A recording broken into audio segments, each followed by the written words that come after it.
Hello there, folks, and welcome. It is 1 week. It is 1 week, isn't it? It's Thursday today. 1 week Yeah. until the general election. I'm joined here by Swiss Neutrality, aka Tom. And here your two Swisses are going to I had a little plan for a fun way to look over the Reform and Green manifestos, which is I'm going to pluck policies out of them. Some of them might seem distinctly Reform or Green. Other ones might seem a little bit more vague that it could be either way. And I'm going to challenge Tom and whoever's here in the chat to guess which party is which. But before we get to all that, Tom, what have you been noticing in the election campaign in the past week? Two phenomenon. The first one is the Tory party basically seems to be sort of going into complete mental breakdown and is coming out with increasingly more and more unhinged and unbalanced propaganda videos against Labour.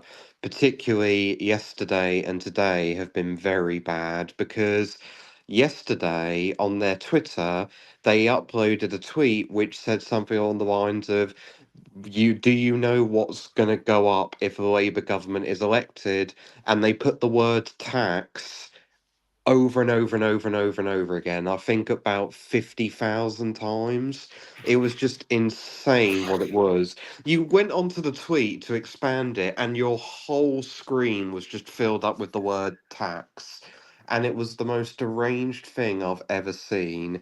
And today, they uploaded a video of Andrea Rayner listing off a bunch of different pro-worker, increased workers' rights proposals, and then they slowly put a mustache and hat, stereotypical French hat, I don't know what the name of it is, superimposed on her, basically saying something, trying to imply something along the lines of, if Labour gets in, then you'll have French workers' rights, as well as having some French music playing in the background. And it Well, was like, who on earth is this appealing to? uh, I'd seen I've not seen the tweets in question you're talking about, but I had seen something from the other day, which was something like "Vote Starmer, get Rayner." It's not about who the prime minister is now; it's about Rayner waiting in the wings, and she'll be probably watch out. And they're obviously trying to target the idea that while Starmer has presented himself as sort of moderate to the point of complete blandness and vagueness. That Rayner, she's a bit left wing. She's what if Starmer goes and she gets in? But what the first thought I did think in my mind when I saw that though was, hang on a minute, Tory party. Are you warning me about voting for one prime minister and then ending up with a different leader of the party while the party's in office? Stones and glass houses. Five Yeah, prime that's ministers in the past 6 years. you know? Yeah, that seems to be something they don't seem to quite realise is that you can't really push the whole, oh, you won't get Keir Starmer, you'll get someone else argument when there's been three prime ministers in 5 years, and five prime ministers in 14 years. So that argument doesn't really work. In fact, pretty much since 2016, we have had at least one unelected prime minister every parliamentary term. So that just doesn't really line up well at all with what they've been talking about and what they're trying to put out. That's a batting average there. On what you were talking about with tax, though, did you see the Sunak Starmer debate last night? Unfortunately. Now, I'll admit I'm grading on a curve. They're all shit, but I thought it was probably the best debate between the two of them we've had in the election campaign. I thought it was the most interesting to watch versus all the other ones. Would you agree? It was just something that was unbearable to sit through, to be honest, because it was just the same. It felt like a going through the motions debate, because it was the same things which have been talked about over and over again. And a lot of it is just stuff that's really irrelevant that nobody cares about. Overall, stuff like the whole "what is woman" comment that he always does in these pointless debates. Well, You've we're, we're with that, it was interesting because Sunak was trying to do the whole. I mean, obviously Starmer has been all over the map on issues of trans rights for the past few years. That's a fair enough thing to go on. However, he sort of went at Starmer and said, "Oh, you know, can you tell us what a woman is? Can you tell us if you'll protect these spaces? Blah blah blah." And Starmer went, "Yes, I will." And Sunak went, "But I don't believe you, Starmer." You know, he just the position that Starmer's arrived at seems to be, well, I don't know. It's the thing with this whole thing. You've got like Sunak and J.K. Rowling. She's been involved in Yeah. politics recently. Um, it's just a very strange sort of thing. And to be honest, the whole topics that have really been discussed this election have been very strange. And a lot of people have felt that topics which have been discussed this election have ultimately been futile topics and topics people aren't really concerned about. There was a more in common poll that was done, I believe it was either this morning or yesterday evening, which was basically going through the different things people wanted to be talked about. And basically, they had found that people wanted there to be more discussion in this election about crime, about healthcare, about the cost of living, about the economy, and about the European Union affairs, essentially. And instead, what they've been given is immigration, And tax. taxes, Im, and that's it. immigration and tax is essentially, like, I feel like the whole bandwidth of this election's just been swallowed up by both of those. Um, Yeah.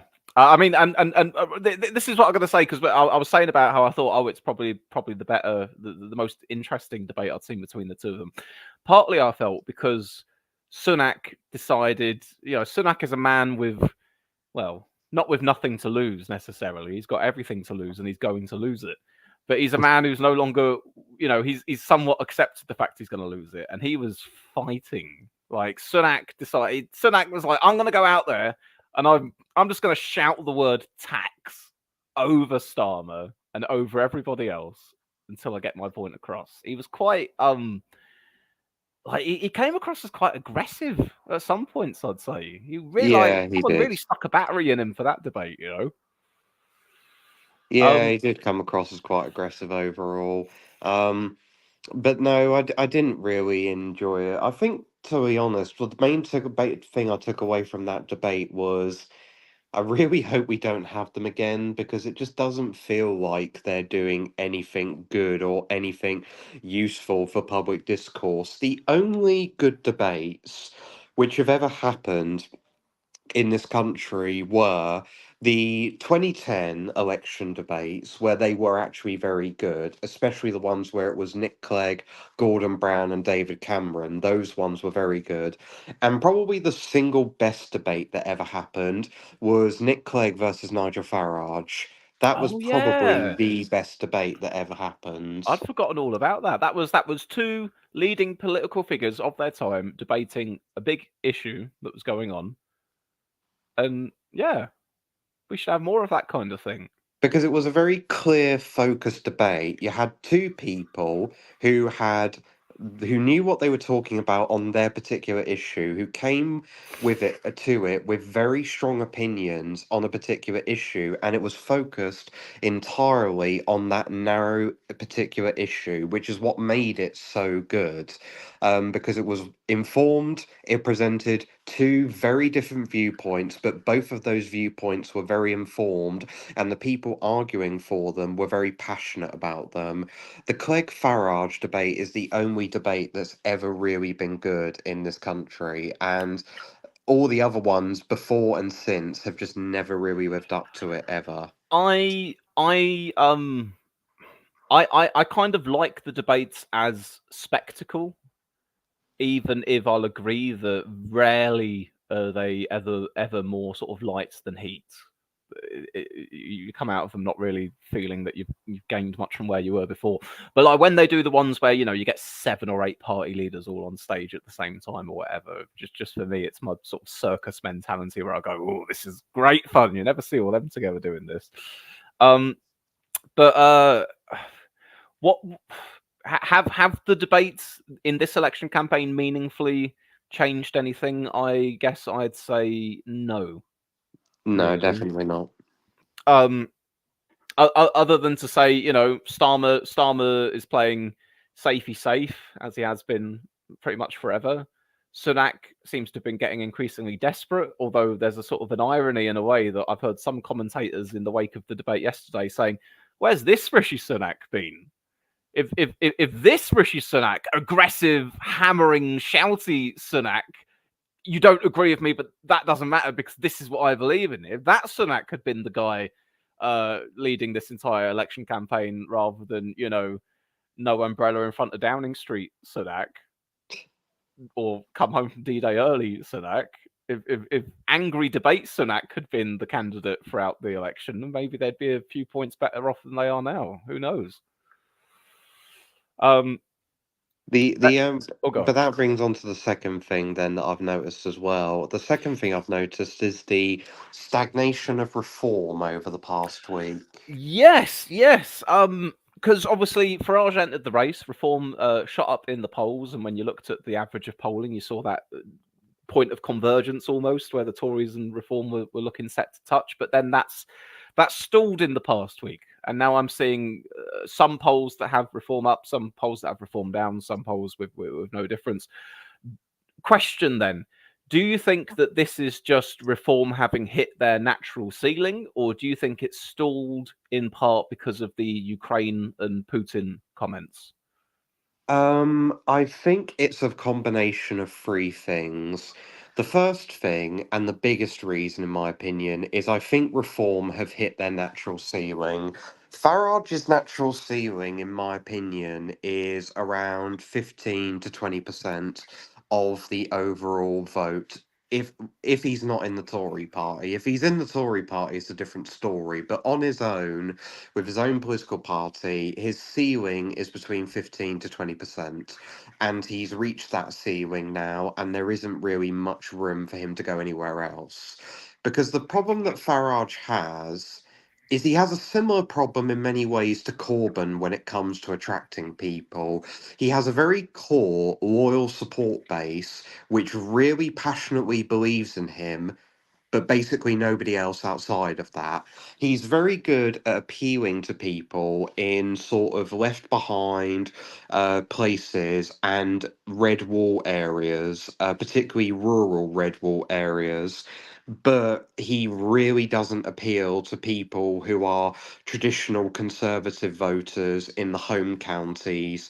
And as an example, he doesn't appeal to those sort of people. So that's why his ceiling is capped out between 15 to 20%. Again a similar phenomenon with Corbyn, where there's a very loyal, strong support base, but no one else outside of that. The second thing is I do think the Ukraine comments have had a certain degree of an impact because the Ukraine comments did not go down well with conservative voters whatsoever. Ukraine is one of the few issues in British politics where there does seem to be a consensus amongst all voters, whether they be Labour, Reform, Tory, Lib Dem, whatever it may be. There isn't Ukraine skepticism that you see in certain parts of Europe and the United States. There's Ukraine there's definitely.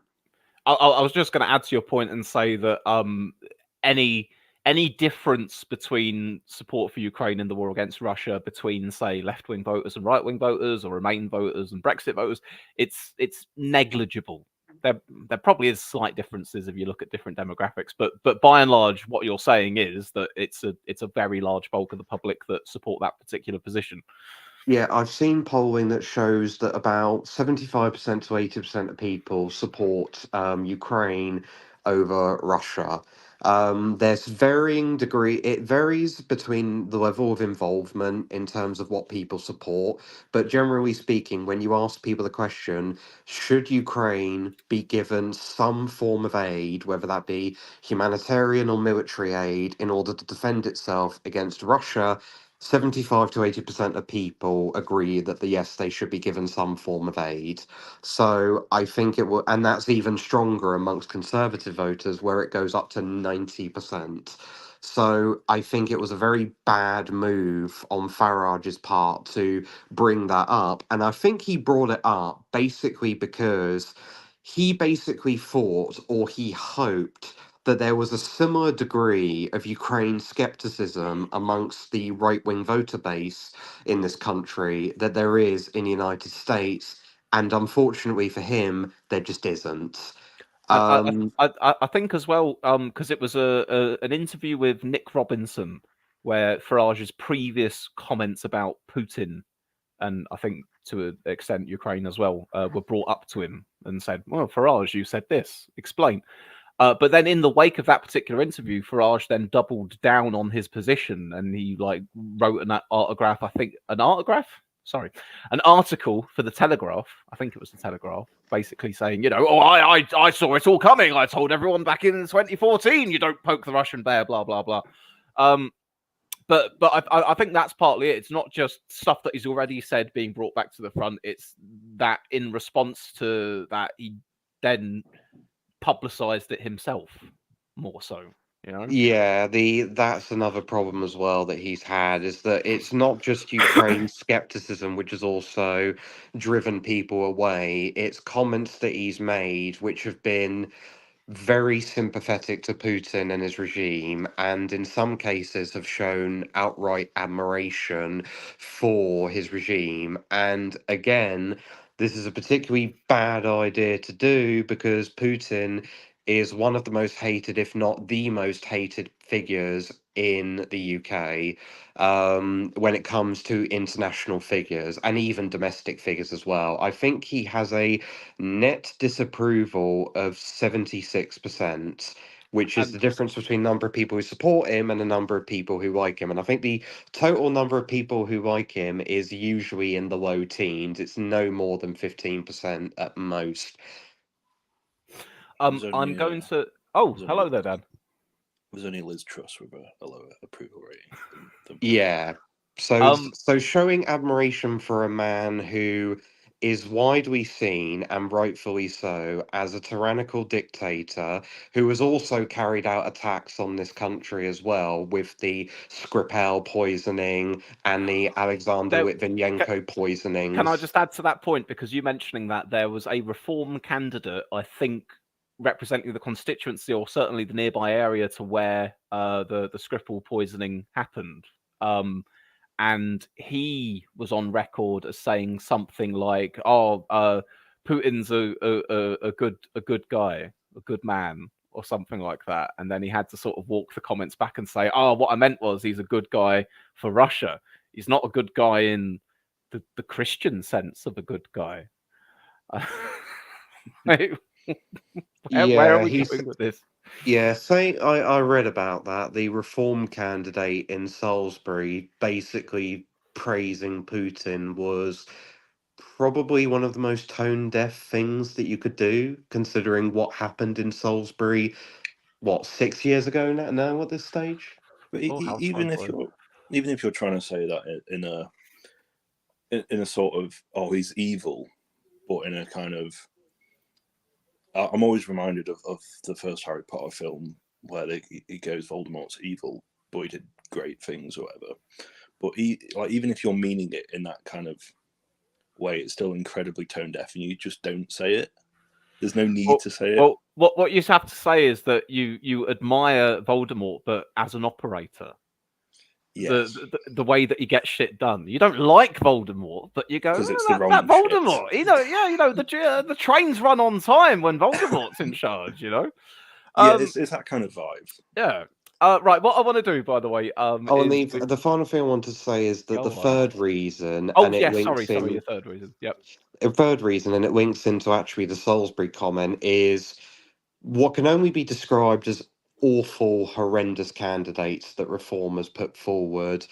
There have Yeah, been people who are Reform candidates who have come out and said some of the most revolting stuff imaginable about migrants, about women, about ethnic minorities, and it's just horrendous, vile stuff that they've been coming out with.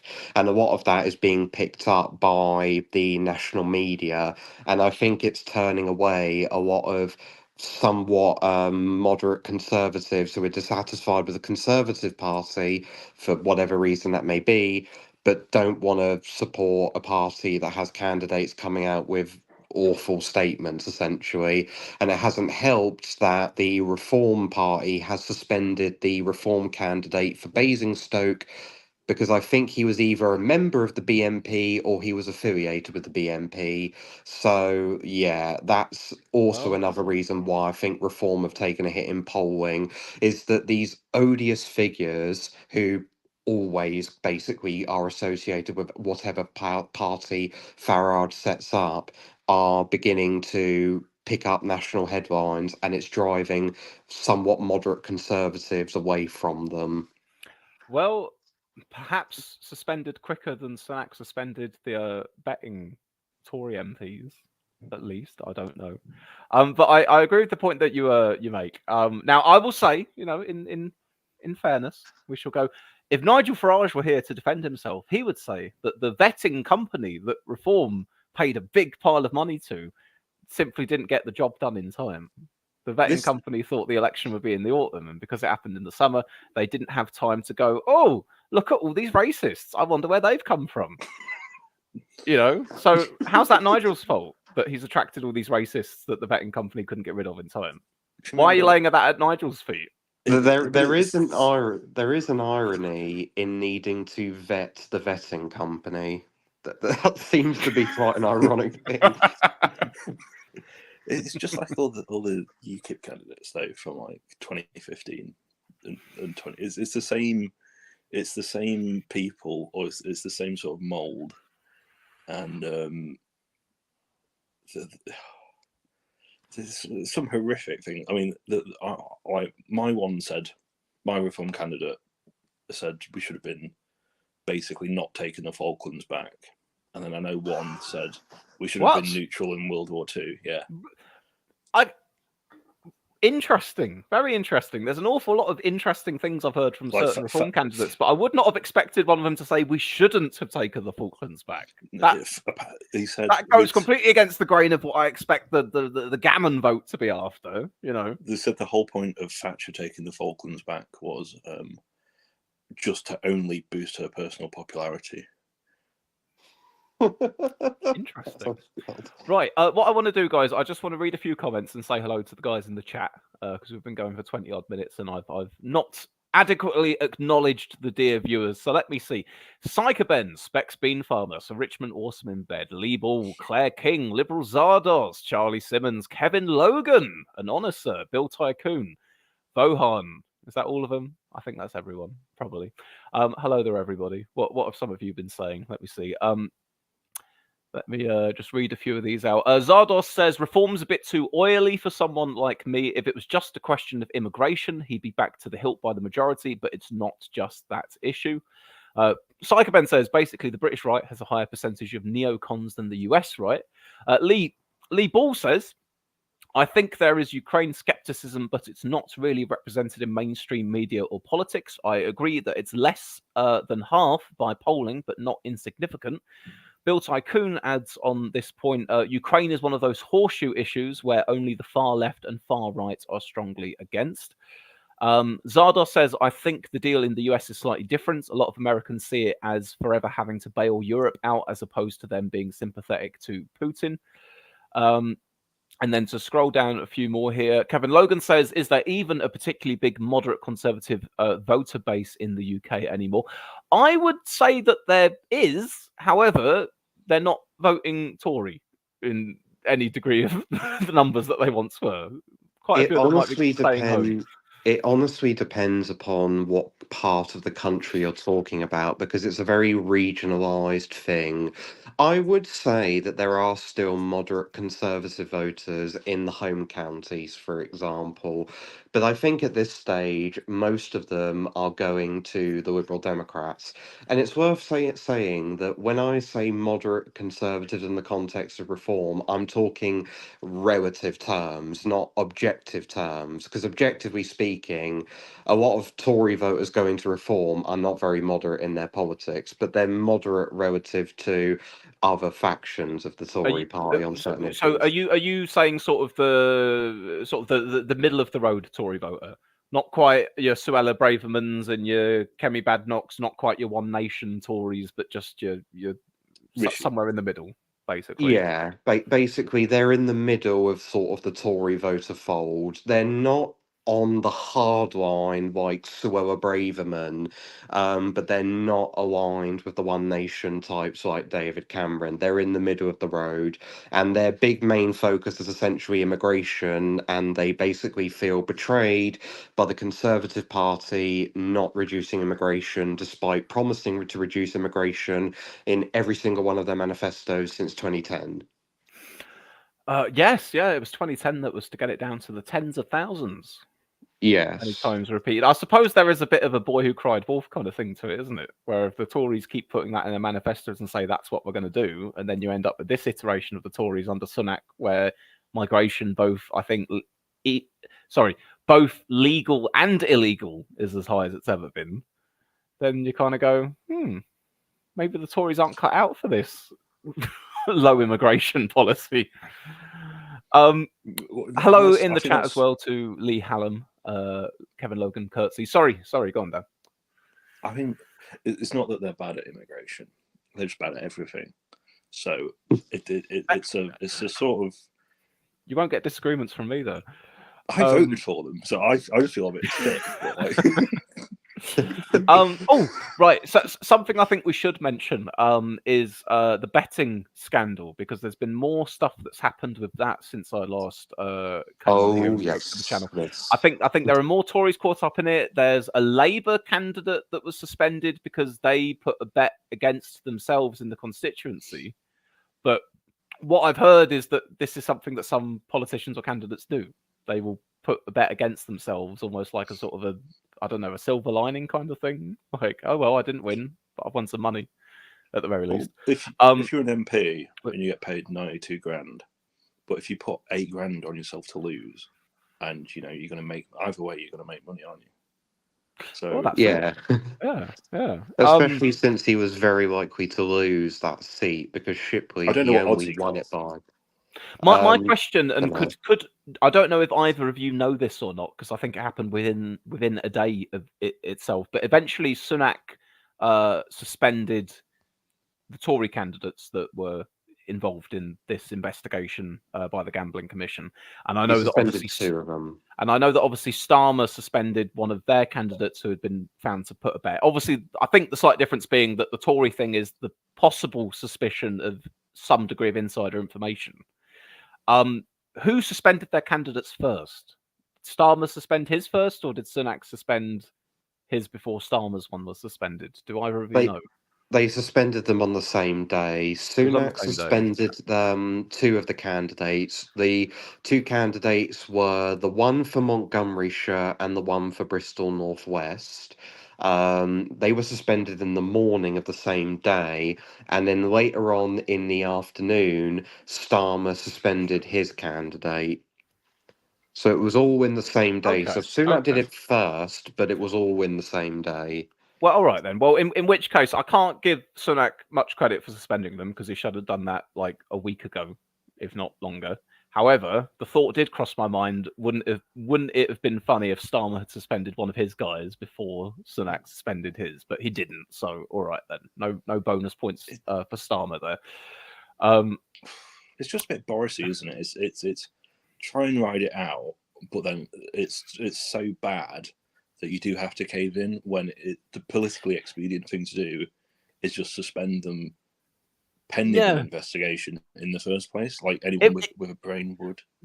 Borisy is a very good word for it because it definitely has. Maybe there was a lot of the sort of Boris era where it would be, so this thing's going on, but we've got a process in place. There's an investigation going on. There's a thing that due process, blah blah blah. So we're not going to touch any of that. And then a week later, after mounting pressure, eventually they go, "Oh, go on then. We'll suspend this person or that person or whatever." Or Long you could after do the political capital's gone.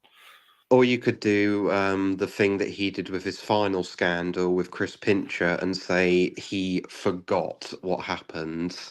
Did he forget that he said pincher by name, pincher by nature? Was that Yeah, just he pretty much did. Well, look, I Boris mean, was a forgetful guy. So he Rishi forgot who he told the day of the election to.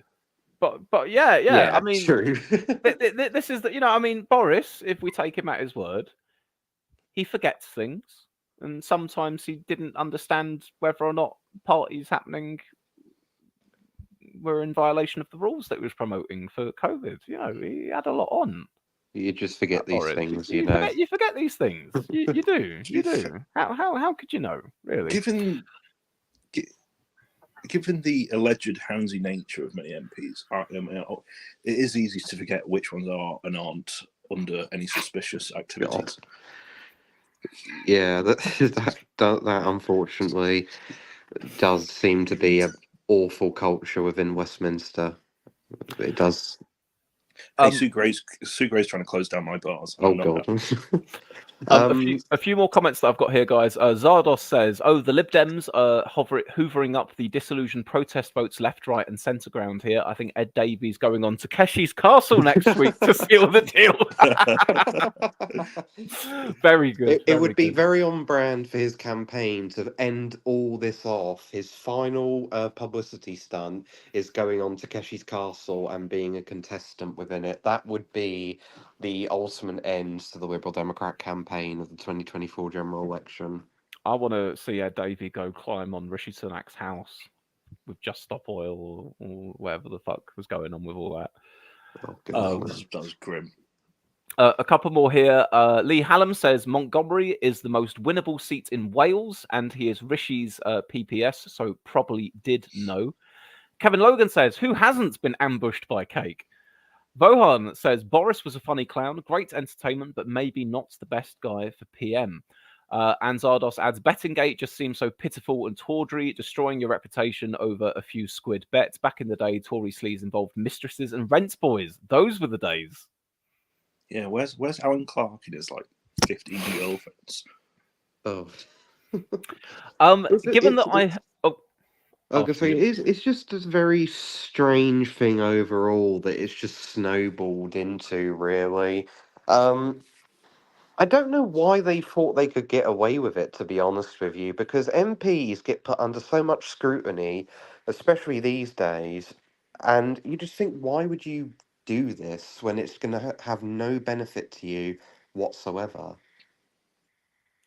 I think there's a. So I knew on the Monday evening because I was told by someone that was told by someone in number 10, and it doesn't really. Obviously didn't cross my mind to place a bet, and I technically knew insider information,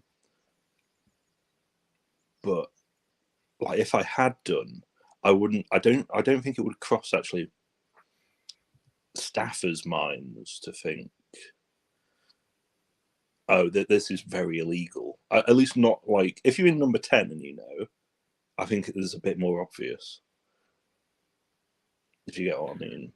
I see what you mean. I think the way the rumors were swirling a day and a half before around sort of the Tory party and staff, I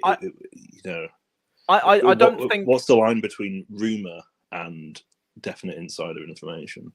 I mean, this is the thing. I don't think that in of itself, if you want to have a flutter on the date of the election, even if you are a politician, I don't think that in itself is wrong. But it's the matter of whether or not you had insider information. And if you were one of those close to Sunak and you actually knew what the guy was thinking and where things were going to be headed over the next few days, then that very much disqualifies you from being the sort of person who ought to be placing any kind of a bet, because that very much is insider trading, basically. But if you're just a run-of-the-mill Tory MP, one of the backbenchers or something, who hears everything like everyone else does through the rumour mill, whether it's Twitter or other MPs, or maybe this is going on, maybe that's going on, the speculation's everywhere. I think that optically it's still bad to be seen to be doing that, but I don't think it's of the same level, obviously, as actually being in the know and then trying to put a bet down. The other thing that's weird about it as well is that by doing this, they also potentially cost their party seats because, thanks to what Craig Williams, I believe that's his name, from Montgomeryshire has done, they've basically made it so that for the first time since '97, they're likely to be effectively wiped out in Wales, and every seat there being a mixture of Labour, Lib Dem, and Plaid Cymru, thanks to this.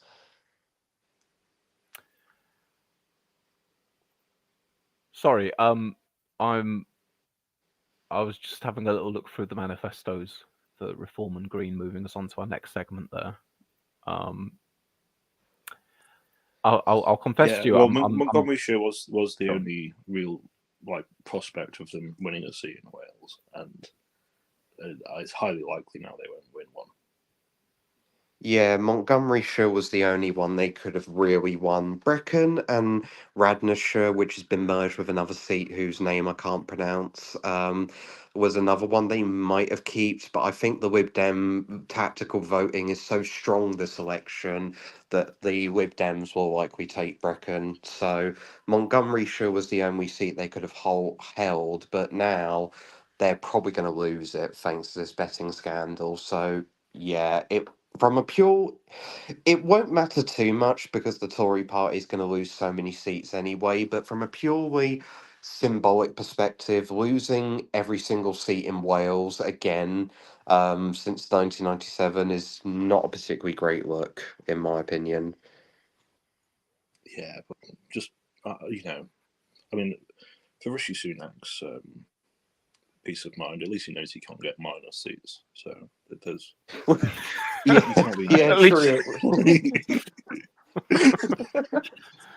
Oh dear.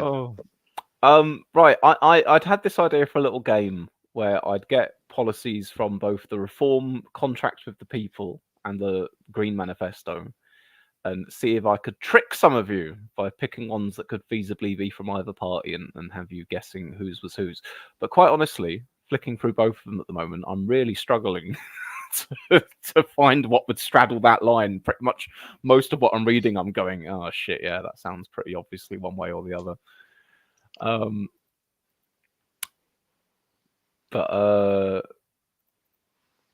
there might be. I was going to say there might be something on environment, but then I realised that the Greens are very pro net zero and Reform are very hardline anti net zero. So no, that doesn't work. Okay. Regulations. I've got right. I've got my first one. I've got my first one for you all, and hello there, Callum, as well. So to the panel, is this a Reform policy or a Green policy? Scrap HS2. Do you have to say one or the other? You have to say one or the other. Okay, Green. I'm going to go with Green because I know they're NIMBY, so I don't think it will be Reform policy. See, I suspected it might have been both, but definitely Green. I think it is in the Green Manifesto. I'm going to go Reform because I know Farage really hates HS2. Okay, well, with the Reform Contracts of the People and the Green Manifestos both open in front of me, I can tell you that, in fact, that policy belongs to the Reform Party. It says, scrap HS2, save 25 billion by scrapping the rest of this bloated vanity project. Whereas the Greens, on their transport section, I am not seeing anything about HS2, although they would like to bring back the railways into public ownership. So there we are. Yeah, Keep track of your scores, guys, because I'm not going to be able to keep track of them. I think. Also, Well, yeah, I think to be I find fair, it. I'll say I think Reform and the Greens are both anti-HS2 because I know that on the path where HS2 goes through, where there are Green councillors along that path, they campaign against it. So I think both of them are against it. Well, that may well be the case. I'm simply going off of what's in their election documents. Yeah, I like Nigel Farage, or the Reform Party, describing HS2 as a vanity project. Yes, high-speed rail, something Japan has had for 60 years. The thing is, the trains don't have Nigel's face on it, so it's a bit of a Yeah, dead I suppose the other thing is having trains in Britain that can quickly transport you from city to city or whatever might in some way reduce the overall amount of greenhouse gases released by cars in Britain, because people might choose to take a train rather than a car, especially if we were to reform how all the railways are functioning, in which, of course, any reduction in the United Kingdom's production of CO2 is woke. Yeah, woke nonsense. Just like net zero, that woke nonsense as well. I did see a Simple thing, I as. can't remember Well, who said it. I think it might have been Farage, who actually did explicitly say that anthropogenic climate change is not a problem and the climate is always changing. Yes, that's what it is he said that um, Britain was warmer than it is now 2,000 years ago when Romans were growing wine in Yorkshire. And I'm like, yes, but that was during a natural climate maximum that Oh, you happened should every have few heard thousand the. years. Oh, you should And I have think, heard the people when we had that just heat look at the wave back in. graphs. When we had that heat wave in the summer back in 2022, when we had like one day where it was 40-degree temperatures across the whole country, you should have seen what people who are now reform voters were saying. They were saying things like, well, back in 1976 it was hot, so therefore climate change is a fake. And I talked to my father, who is the same age as Nigel Farage. And he said, yeah, the summer of 1976 was very hot, was very warm for a sustained period of time. I think he actually got heat stroke that summer. But he said that in no conceivable way is that comparable. He said, it being, because I think the problem is that you can have 1 or 2 hot summers or very cold winters. But the thing about Britain is that it's becoming very, very unstable. Like, name storms, not a Yeah. thing until recently. Yeah. Widespread Lots of flooding. lightning storms. Yeah. Can Yeah. I just share a fun Mm. fact with you, given Yeah. that you mentioned the age of Nigel Farage? Keir Starmer is older than Nigel Farage. Yeah, but I feel like Nigel Farage has probably smoked about 1 million cigarettes. I mean, Nigel Farage has looked like a middle-aged man for a good 25, 30 years. So he doesn't look like he's aged that much since he popped onto the scene. Starmer, on the other hand, looked very young for his age. So sorry, here's you talking about issues and the future of the planet and the environment and all the rest of it, and here I am just rating the politicians on how they look. How Well, to be shallow of you. fair, I think a lot of that is Well, because Keir Starmer lives a relatively healthy lifestyle. He's quite physically active. He Only plays really football, drinks doesn't he? only drinks very so often. And doesn't really eat that badly. So that's probably why he looks relatively young for his age. When Yeah, he Keir has a Starmer has a drink, sensible, he balanced drinks with diet. working people. He only drinks with working people. Right, I have some more policies for you. Are you ready? Mm-hmm. Go Yes. on, brace yourself. All right then. So this could be reform, it could be green. We're on to education. Whose policy is this?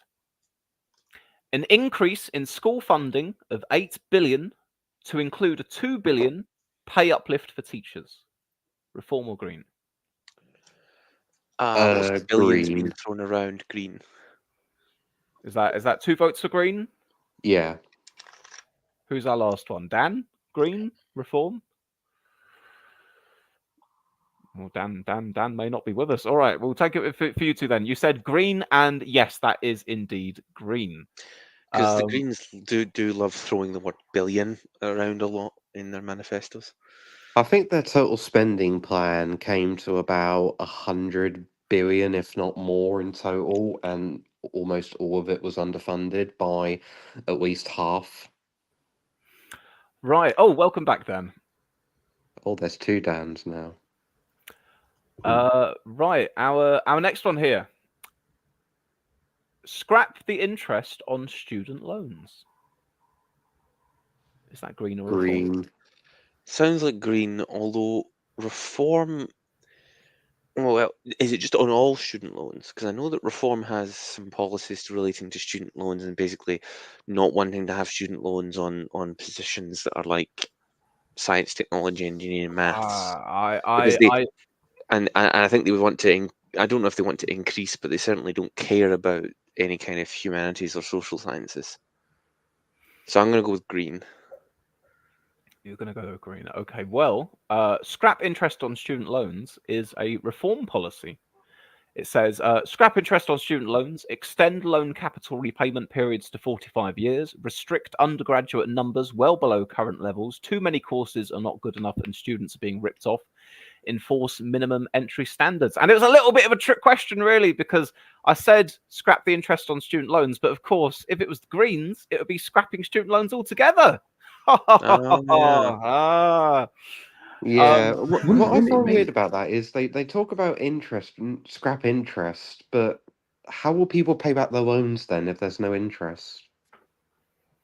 Chuck a fiver to HMRC every now and then. You just give it to them if you want. You're like, oh, I feel like paying off my loan. Here you go. What they Well, should do, right, is my understanding is that whenever you vote in reality TV shows or the Eurovision Song Contest or whatever, and it goes, send a text, it will cost you 10 pence to send this text. Charge him 11 and put that extra penny towards the student loans. People won't mind. my understanding was that certainly in England, less so in Scotland, but more in England, that basically no one is expected to meaningfully pay off their student loans. It exists just as essentially as a graduate tax. Like most as a people small portion of your pay income off comes less off than every their single month interest. for a Yeah, period of time. Like Yeah, it's in once terms of how it's once you're earning over a certain amount. yeah, and a student loan debt does not in any way affect your ability to take out other loans. It isn't. no, it's not a mortgage or a typical Yeah, loan or something there is like no that. credit impact of having, because I've never really understood why student debt is a bad thing. Well, I mean, I would Beyond that small amount of money you have to pay. Yeah, I mean, from student- my experience as a person who left university like 8 or so years ago now, I would hazard a guess that I've probably actually only repaid student loans in a couple of pay months in my entire time since then.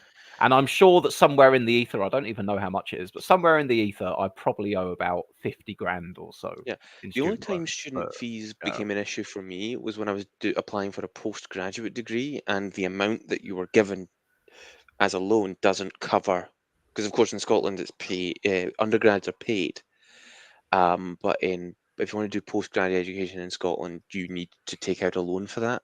But the loan doesn't cover, well, at least not at the university I was studying. It covered 7,000 of the 8,000 I need to pay for the year-long course. So I did have to trump up a certain amount of money. So that's my problem with tuition fees. I think it's Sometimes you similar can't in pay them. England for most postgrad. But yeah, but the debt, I just don't understand why student loan debt is that much of an issue in England.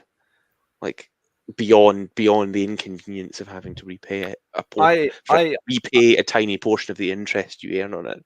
You're never paying it off. I suppose it depends how much you're earning once you leave university. If people are earning higher wage jobs, then obviously they will very much notice the fact. Yeah, that but I also feel like as a proportion of your income, it's unlikely to change that drastically, would it? I mean, if you're earning £60,000 a year.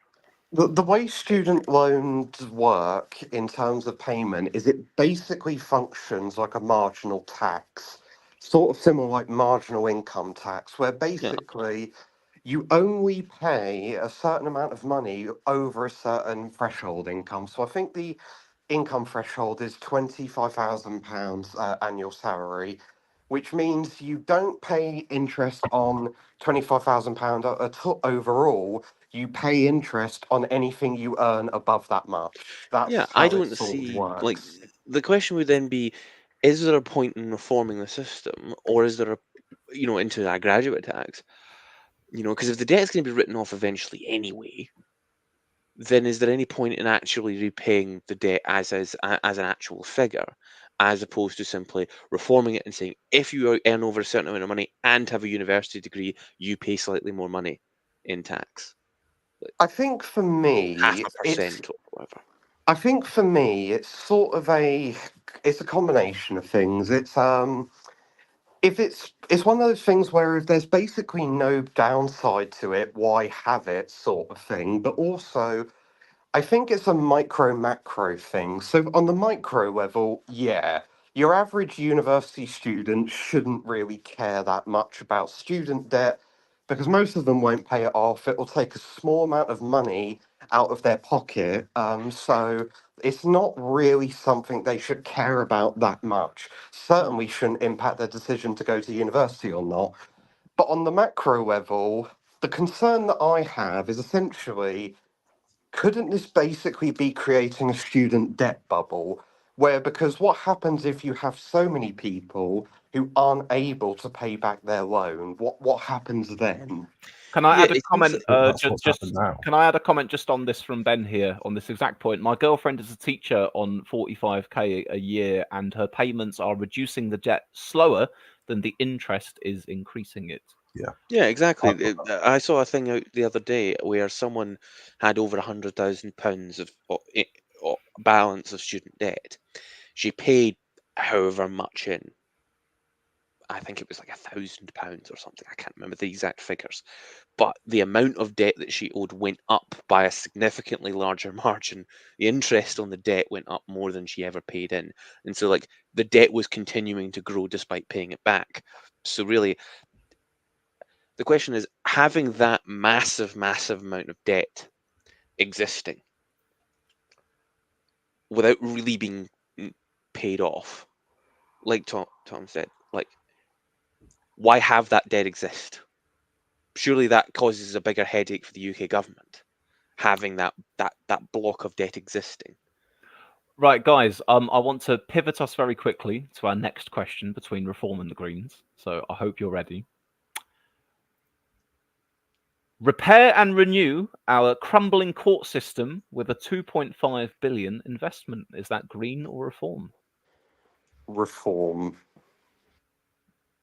We've got one vote for Green. Reform. I'm gonna go green. Gonna go Green. Is that Yeah. two Could you Greens and just a read it out Reform? again, please? Yes. That is repair and renew our crumbling court system with a 2.5 billion investment. I'm going to go with green because I feel like the word repair and renew are something that Greens would say, whereas reform would use words like reform or revitalize Okay. or Well, take back. Well, I like the fact that we've got some difference in opinion here. Sky Echo in the chat says reform for that one as well. So I can tell you that this one is in fact the Greens. Although when it comes to democracy and justice, there is some overlap between reform and the Greens, because the Greens have a policy to campaign to end violence against women and girls, and reform have a policy to stop child grooming gangs. So you work together, guys. It's all the same thing. Other policies here, just while I'm here on this bit. So the Greens would like votes for 16-year-olds and residence-based voting rights. They'd also like to replace the House of Lords with an elected second chamber. Reform, on the other hand, want to increase the criminal justice budget. The budget is almost the same as it was 10 years ago. Increase it from 10 billion to 12 billion to ensure more high-caliber staff to cut delays. Reform want to change the definition of a hate crime. The CPS and police definition of hate crime has led to systematic bias. Members of the British public must not be investigated because any person perceives that a hate crime has been committed. The Greens, on the other hand, want to scrap the Prevent programme and tackle hate crime, misogyny, Islamophobia and anti-Semitism, and seek to restore trust and confidence in the police. So there we are. A little bit on. I think this is a good format. What do you think? Just picking plucking little bits from Reform and the Greens as we go. What I was going to say was, Yeah, I I was like it. thinking about Reform's hate crime policy, and I thought, I feel like whenever Reform talk about hate crime perceptions and freedom of speech, it always seems to be, because I think I directly saw it in the contract, and I don't know if you're going to be talking more about this, but I saw a thing which basically said that they wanted to clamp down on left-wing hate protests, but get rid of hate speech laws to protect freedom of speech, and defund universities that exclude people on the basis of what they wanted to say, like based on freedom of speech. Funnily enough, right, when we were just on education a moment ago, I know that Yeah. there was something in Reform's page on that said something about protecting freedom of speech universities, blah, blah, I blah. think they said that if a university deplatforms a speaker, then a Reform government would defund the university. That probably sounds about Would right. remove its endowment, What I which was just would going to add on. destroy most universities. What I was going to add on that one. Instantly wipe them out. Interestingly enough, though, from the Greens on this area, we have scrap the Police, Crime and Sentencing and Courts Act, the Public Order Act, and other legislation that erodes the right to protest and free expression. Yeah. So again, we've got some different little sides on this. The Greens are saying we don't like that Tory legislation that was brought in inhibiting people's ability to protest. We want to express ourselves freely and go out and protest things.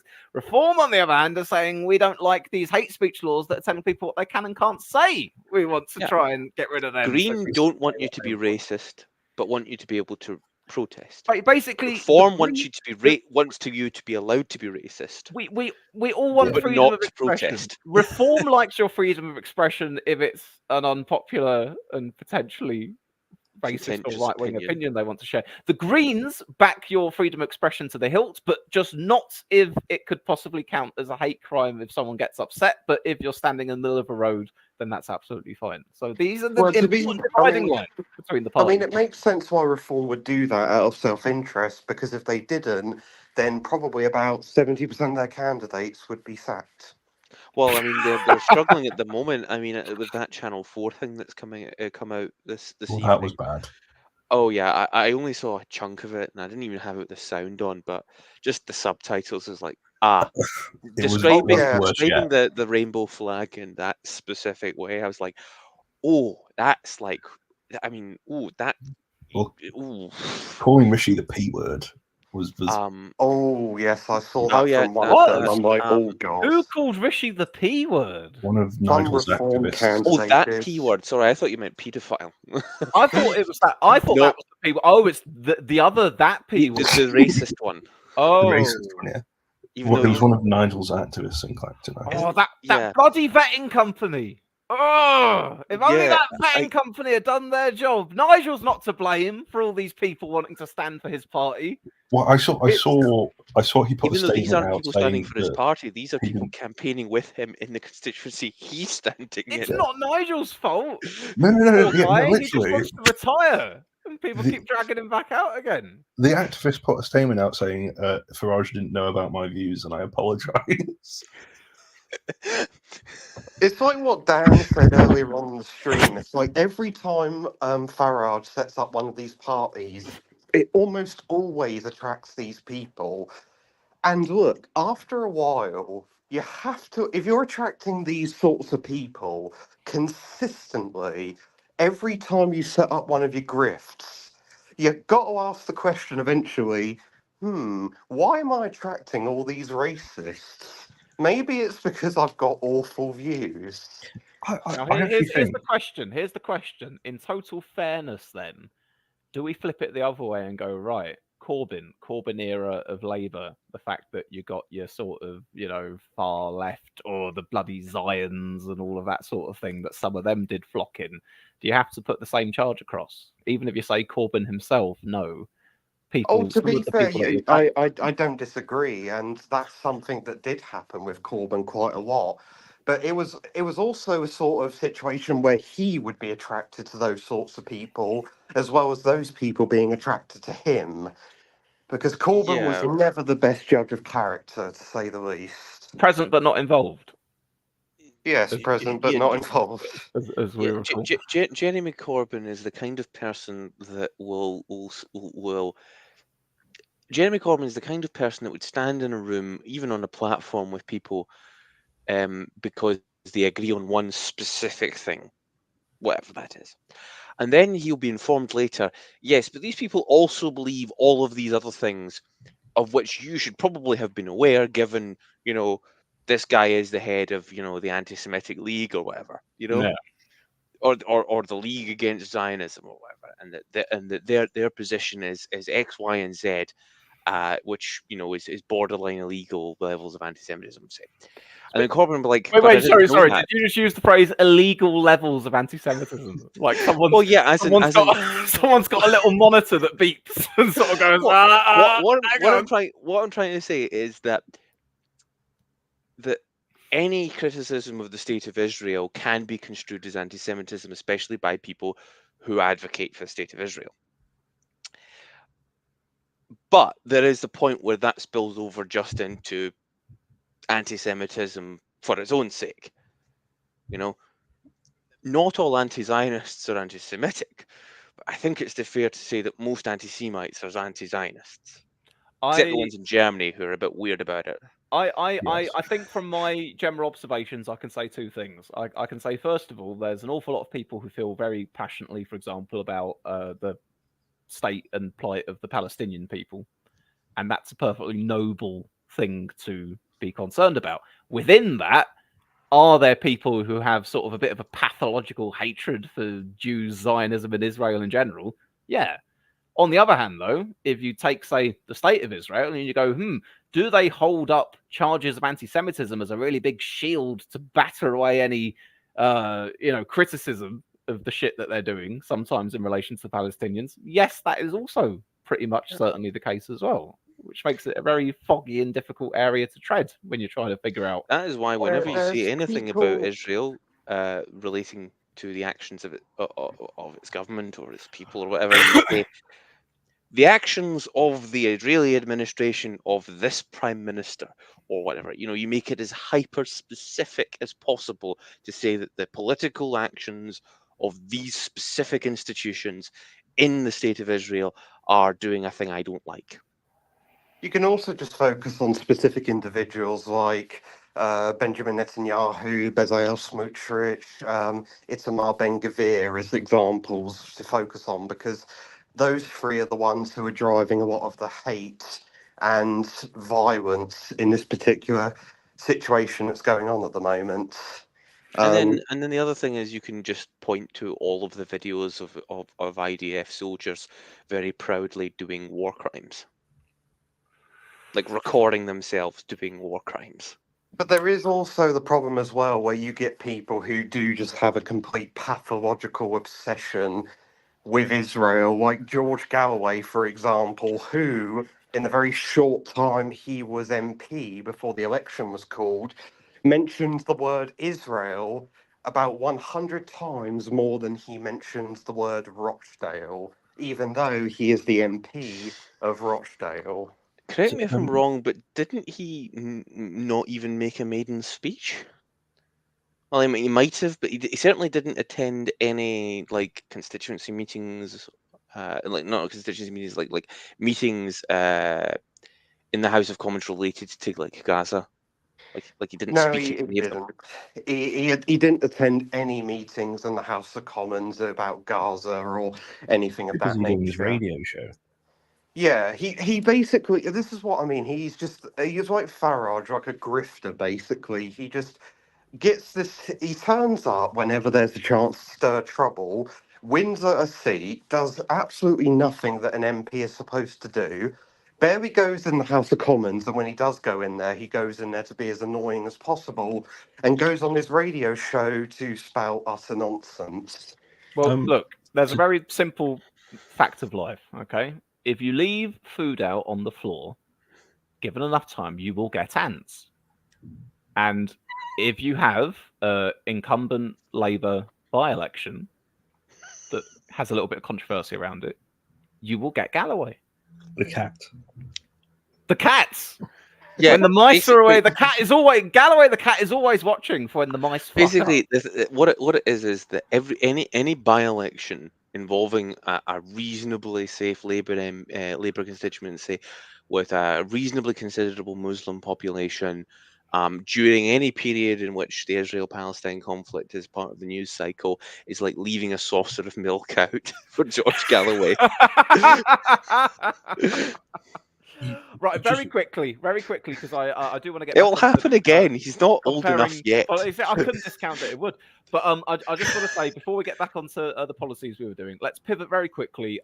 Galloway and Corbyn, what do you rate their chances in the general election of keeping their seats? Galloway, I've not heard too much about. Corbyn, I think there was a constituency poll that had him about 14 or so points behind Labour. But Corbyn's got a better chance, definitely. I rate both their chances as 0. Zero? Yeah, 0 seats for Corbyn and Galloway. But yeah, I rate their chances as 0. I said this when the election was called, and it's a position that I've held basically since the election has gone on, and just more and more evidence has come along to confirm it. Galloway only won in Rochdale because Labour suspended their candidate in Rochdale, didn't campaign for him, and basically told people not to vote for them. So Galloway basically won by default as a result. He won't win against the Labour candidate, who is just a run-of-the-mill Labour candidate with no controversy associated with him. It will end the same way that his was it Bradford he lost in 2015? Yeah, for Bradford Respect, lost. wasn't it? Because he still actually had a. I mean, did Respect have it? Wait, right? So Galloway had Respect, and now he has the Workers' Party of Great Britain, and he had a Unionist Party at one point in Scotland. But normally, all those parties essentially are just Galloway. Like no one else is a member of that party. Chris Williamson. Well, yeah, you got Chris Williamson. Yeah, there's him as well because he's the deputy leader of the Workers' Party. But yeah, it's basically they're all Galloway grifts. They basically only exist as a platform for Galloway to express his views, and that's just what the Workers' Party are. He won't lose his seat. Win his seat. He will lose it by loads. Yeah. Do you think he will come second? I'm not sure he will. I think he might come I think third Reform or could come worse. second in Rochdale. Yeah, I thought maybe what it would be is that with Galloway being the MP, with the utter collapse of the Tories, then you could be in a position where sorry, what is this on? Right, this is on Labour. This is on Labour list. I just I typed in like Rochdale seat prediction into Google, and Right. I've just seen this thing. I was just going to yeah, quickly go say, I think Galloway will probably come third, maybe if Reform comes second, because I thought, well, basically anyone who's right wing in that seat will just vote Reform, unless there's the specific kind of right wing that George Galloway appeals to. Labour will win handsomely. Corbyn might come second in his, just simply because of the concerted campaign in Islington North for him, and the fact that relatively few people might vote for other parties, like other left-leaning parties. But he'll still massively lose to Labour. There might be a lot of people, though, in Islington that think Corbyn is the Labour candidate. Yeah, and I've heard that people polling voting Labour thinking they're voting for Jeremy Corbyn that could be true because as well, they didn't read the ballot paper. Yeah, They that's just the see thing. the rows and then make an X. Which, I mean, I've always thought with these things, we should never underestimate. We should never overestimate the intelligence of the average voter when it comes to reading a ballot paper and choosing their definitely vote. not. Isn't there a whole thing about the first name on the ballot paper can sometimes get a disproportionate number of votes because people will just put an X in the top box? Yeah, I think they randomize it, don't they? No, it's alphabetical by candidate's first name descending. So A's, B's, C's. I thought, like you just said, that there is a slight bias towards the top name on the list. So then they'd introduced a thing where it's put in random order. But No, no, but it's in because it's alphabetical. by candidates' names rather than party names. Because if it was by party names, then the Tories at the top of almost every ballot paper. Ah, right. So what you want to do then is, if you're running a political party, you want to stand every Aaron A. Aronson that you can possibly Yeah, find. that was the example. Was have people legally change their names to Aarons and Aaron Aronson, basically. But yeah, I mean, I would say that for Well, Corbyn will be at the top, near the top, won't he? yeah, because of his surname being Corbyn with a C. So I think with ranked voting down the ballot, which is what that phenomenon is oh called. yes, I That was going to say it might not happen as much with first past the post, but certainly no, with it rank preference, it doesn't single happen. transferable. It doesn't happen with first past the post, but it does happen in ranked choice voting systems, and especially in single transferable vote. In fact, that's often been a criticism of STV, that people just vote down the ballot rather than what they want, because there's oftentimes a ridiculous number of names. I mean, I remember reading, in fact, a by-elect. They don't have STV, but this could be an example of it, where the Long Ballot Committee in Canada decided to participate in a recent by-election that happened there, and that resulted in 84 candidates being on the ballot, and the ballot paper was 1 meter long, which was, I mean, if you have a ballot that's that massive, then people will just vote down the ballot, because it's like, I'm not going to read through 84 different names with 50 independents. I'm going to bring us back towards looking at these policies again for a moment, chaps. And the area that I was looking at here is energy and the environment. And I will shock you by telling you that there is absolutely nothing that I could present to you from either manifesto that could feasibly look like it was from either of them. Reform and the Greens could not be further apart when it comes to their energy policy. So to just give a quick little outline, Reform has a page called Net Zero and a subtitle, Net Zero is crippling our economy.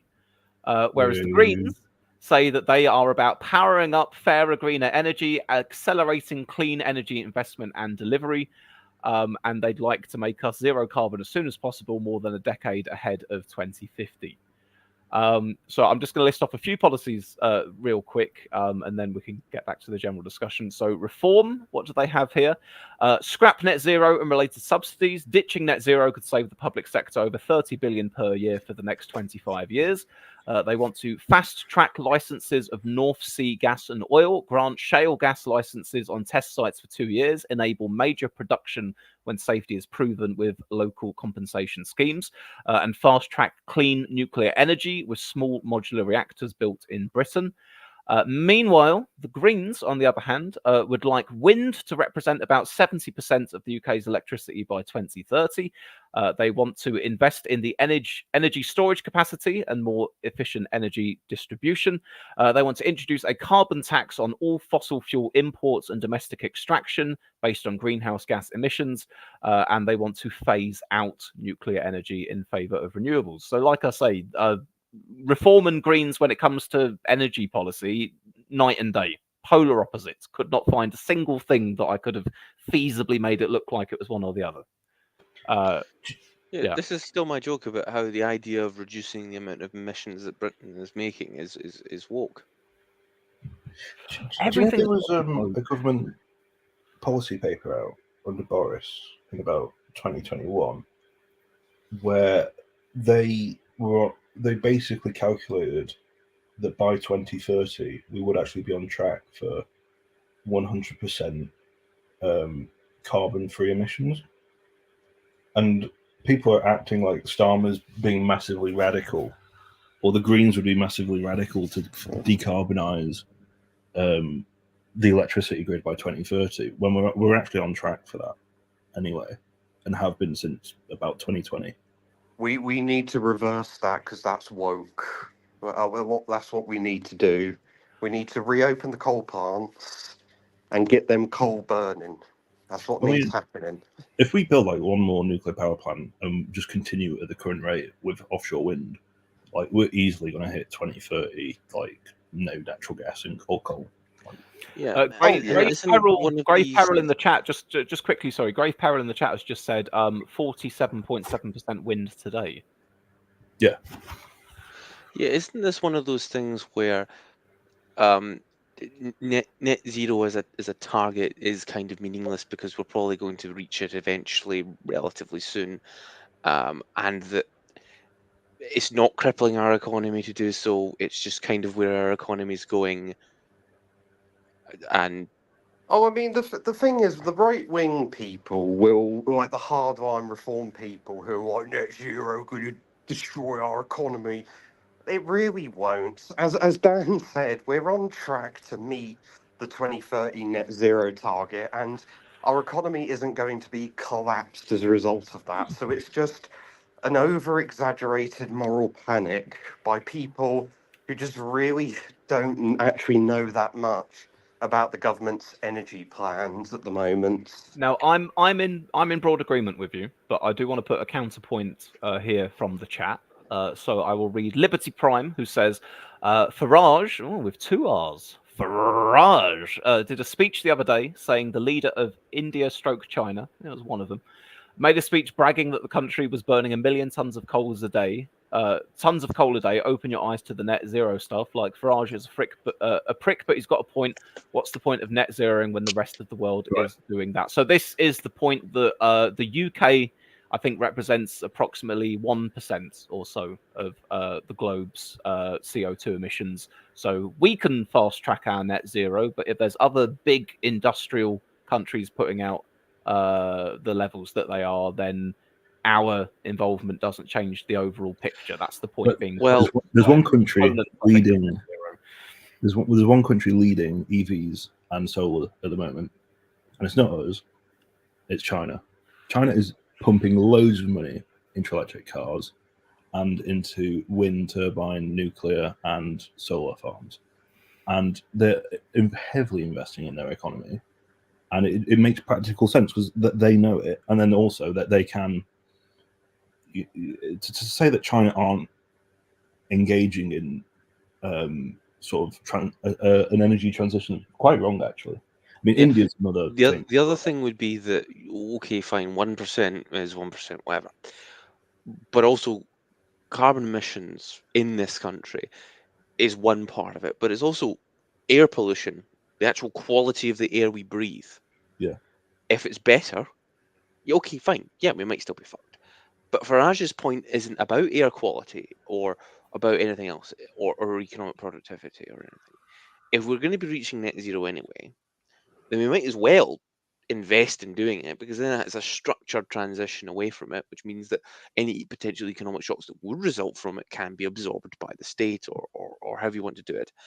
And the consequences that our overall quality of living in terms of air quality and pollution and other things will improve, which also helps wildlife in this country, which then helps our biodiversity, which then helps people's, it has lots, it's a massive interconnected system of ecology. It's not just as simple as, oh, if we might not reduce much of the overall world's climate change, greenhouse gases, but like life in Britain might be better if we don't have that. Like the sheep and the cows will be eating healthier grass in better soil,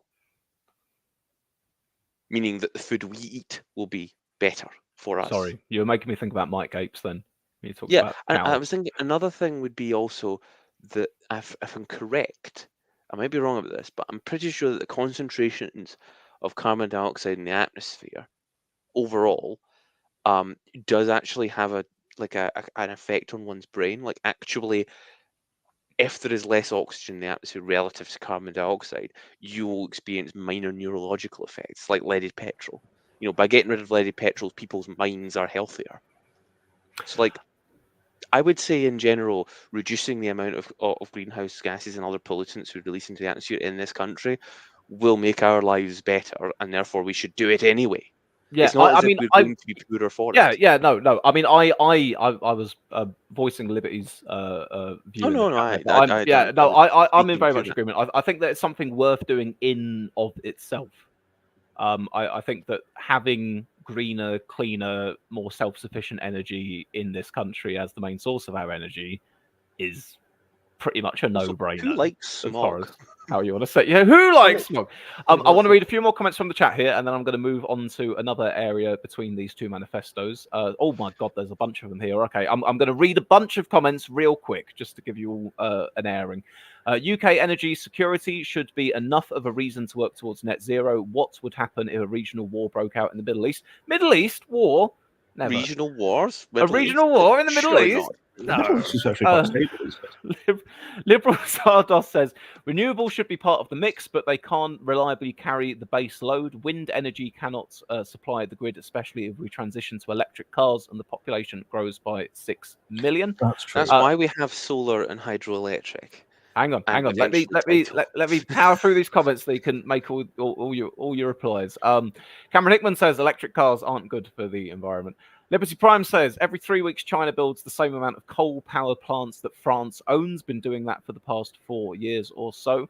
Joey says on Farage and net zero, he said rightly that any targets we have tried to meet only kill British jobs and outsource work to China, etc. So the net effect on the planet is the same. Hold your fire. You'll get a chance, guys. Sky Echo 7 says nobody has any idea of the government's energy policy because they haven't had one for nearly 20 years. Psychoben says nuclear byproducts aren't a big problem. All the nuclear waste ever created in the US fits on a football pitch. I suppose unless you're Japan, maybe, and you have a little earthquakey tsunami. That could be a bit dangerous, but hey ho. Grave Peril says renewable is also energy security. So there we go. A variegation of points there for what you. I would say is the thing about electric cars. Yeah, one of the problems is electric cars are the batteries. Yeah, it's the production of the It's the batteries is the lithium problem. as well. That's the problem And with them. yeah, it's one of those issues where I think the thing is it's the environmentally friendly sort of the climate conscious argument is just pure people should own and use cars, but that requires investment in public transport. We've got something about the lithium here from the reform contracts with the people. So this was a cleaner energy from new technology. Fast track clean nuclear energy with new small modular reactors built in Britain. Increase and incentivize ethical UK lithium mining for electric batteries. Combined gas cycle turbines, clean synthetic fuel, tidal power, and explore clean coal mining. Have they mentioned fracking? I'll be surprised if they haven't, because that's been something which has been talked about quite a bit recently, that we should do more fracking. We had a thing here that said grant shale gas licenses on test sites for 2 years, enable major production when safety is proven with local compensation schemes. Yeah, so that's fracking then, because Yeah, that's an what shale important gas is thing about. to also mention is that there are only 4 meaningful deposits of lithium in Britain. They're all in Cornwall. Call them. But as long as we extract it ethically, you know. How do you ethically? The question is, how would you ethically extract lithium? Oh, sorry, how would you unethically extract lithium in the United Kingdom? Well, I'm based on going to all assume, other laws that we have regarding the treatment of workers. I'm going to assume that the thrust behind the point is that currently where lithium is extracted from in the world probably happens in poor countries with poor safety standards, where it's generally not a good time for the people doing it. Yeah, Whereas if you extracted it from Cornwall, it would probably be all right. That's the assumption. It's just weird to word it that way. I feel like it implies that somehow other parties, or potentially without a policy, it would be unethically sourced. Oh yeah, you know, some people when they're mining that lithium, they're twiddling their big villain moustaches and punching children as they extract it all out. You know. Right, I have one for you. Oh, by the way, Liberal Zardos in the chat says, anyway, laters, guys, I need to drive to the woods and walk my dog. Cheers, Swiss and crew. So, see you later. Joining us. Right, I've got a question for you guys, okay? I need you to tell me which party this is from. Is it from Reform UK? Reform UK, yeah, that's them. Yeah, Reform or, UK. or the Greens. Make work pay. Oh, that's Reform. Reform.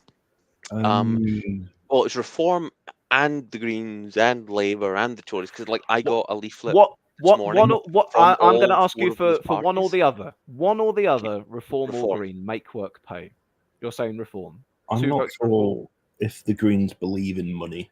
So Okay, well, I can reveal to you, you cunningly saw past my trick question. Make work pay is indeed from Reform. From the Greens, we have make work fair. See, the thing about it is that I received a leaflet this morning from Labour. Actually, I received two from Labour, one addressed to me and one generic. Reform, the Greens, and the Tories. I think I'd already got an SNP one a while ago. I don't What think I've about received a Liberal SNP? one. Oh, I received an SNP one like a week ago, and I read it a week ago and put it in the bin, as I do with all leaflets.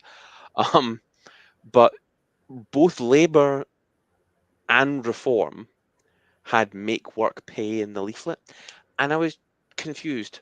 Like, does that mean force employers to negotiate better pay deals, or is there people doing unpaid work in Britain that should be being paid? Like, make work pay is what was I doing it for free before? Well, it's one Like, of those, it's one of those.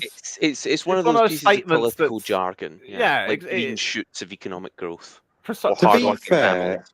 it does make sense in a way because wages have been stagnant in the UK since Yeah, 2007. hear me, So hear me But out. You that's could why, make as it, a phrase, it works because but you people could hear make it a much make more. work pay, and they go, I think it "Oh, could be yeah, a make work better. pay."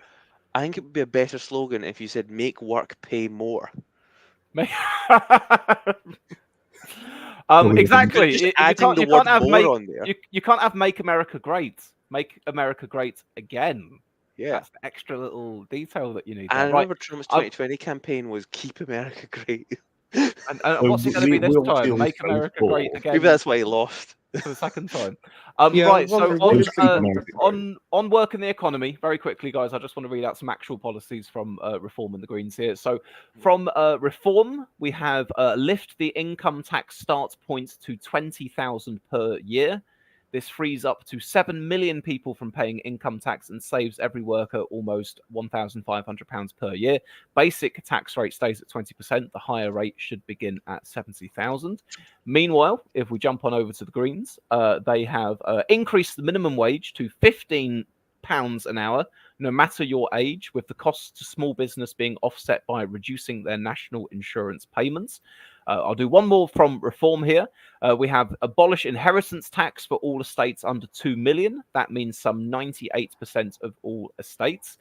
Whereas the Greens would like to move us to a 4-day working week. So there we are. You've got another little flavour of the two parties. I think the one that's the most interesting for me there is the £20,000 tax threshold. That's quite an interesting policy to come up with because you would have to make up the gap somewhere in terms of lost revenue, but if you could find a way to make up that gap, then that would be a good policy that would probably generate quite a lot of economic growth.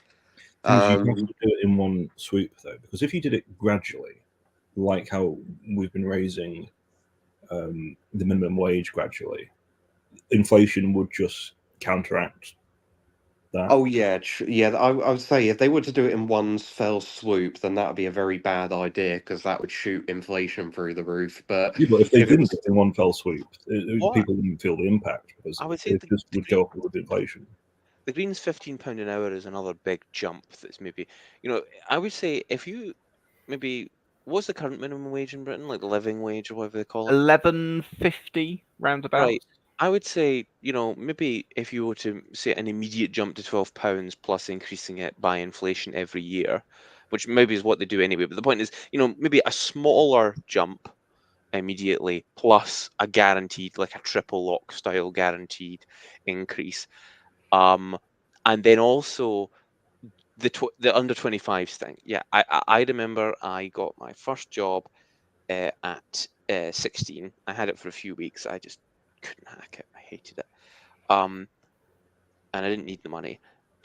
but I was being paid £4.44 an hour, which was higher than the minimum wage for my age group at the time, which was £3.79. And I think, so there's someone there who was potentially earning double, I think, what I was earning simply because they were older than me.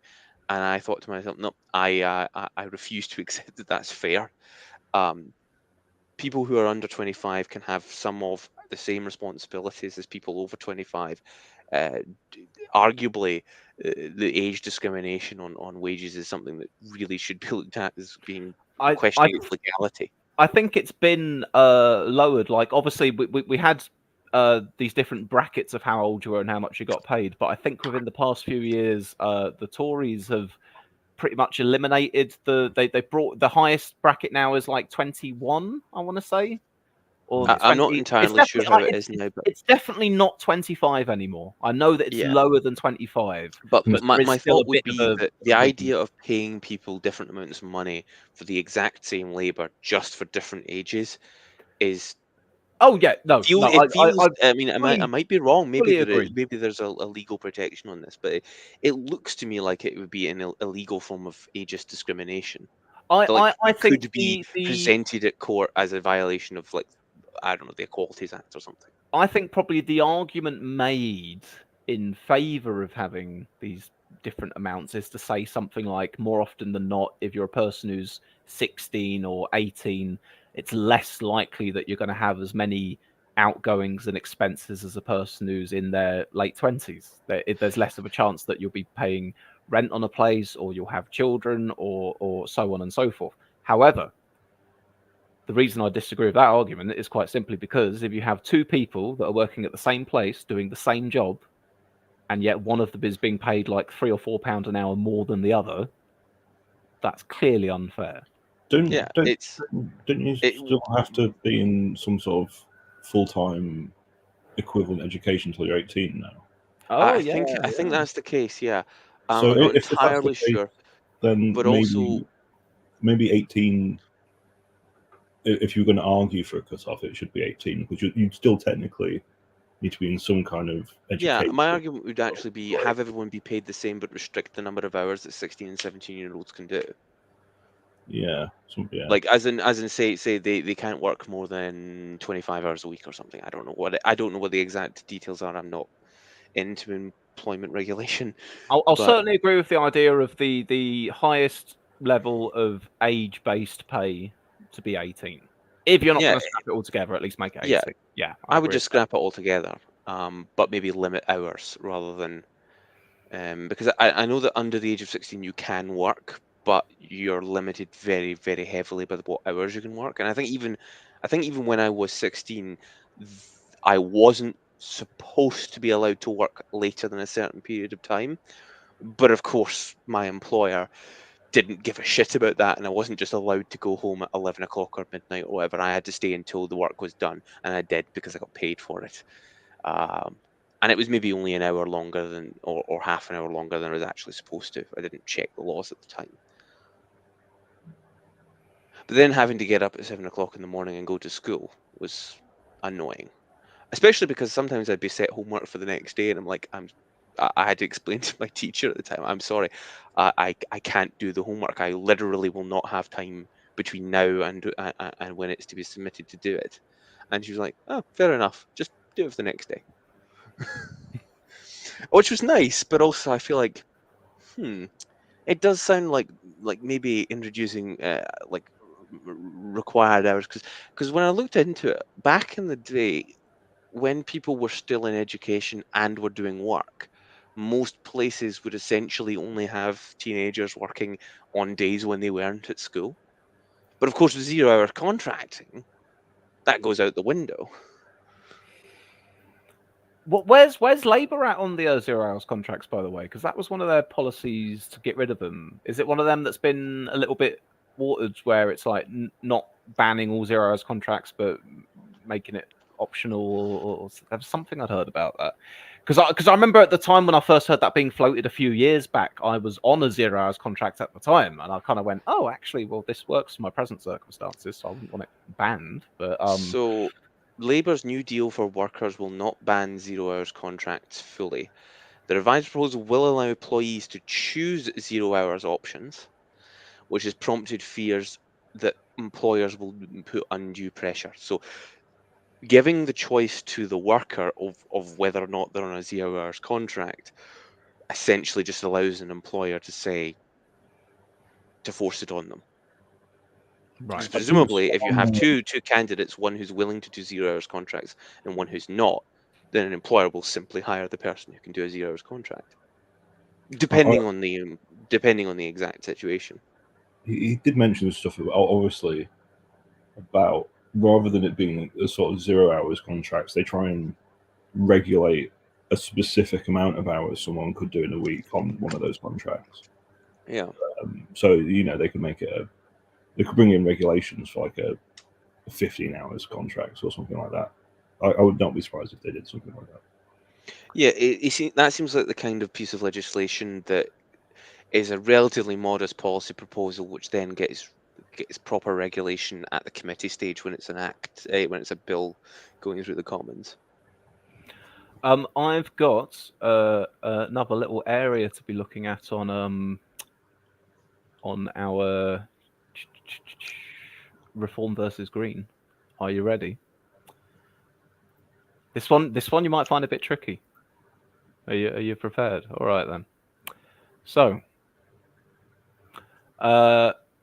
replace the House of Lords with a much smaller, more democratic second chamber.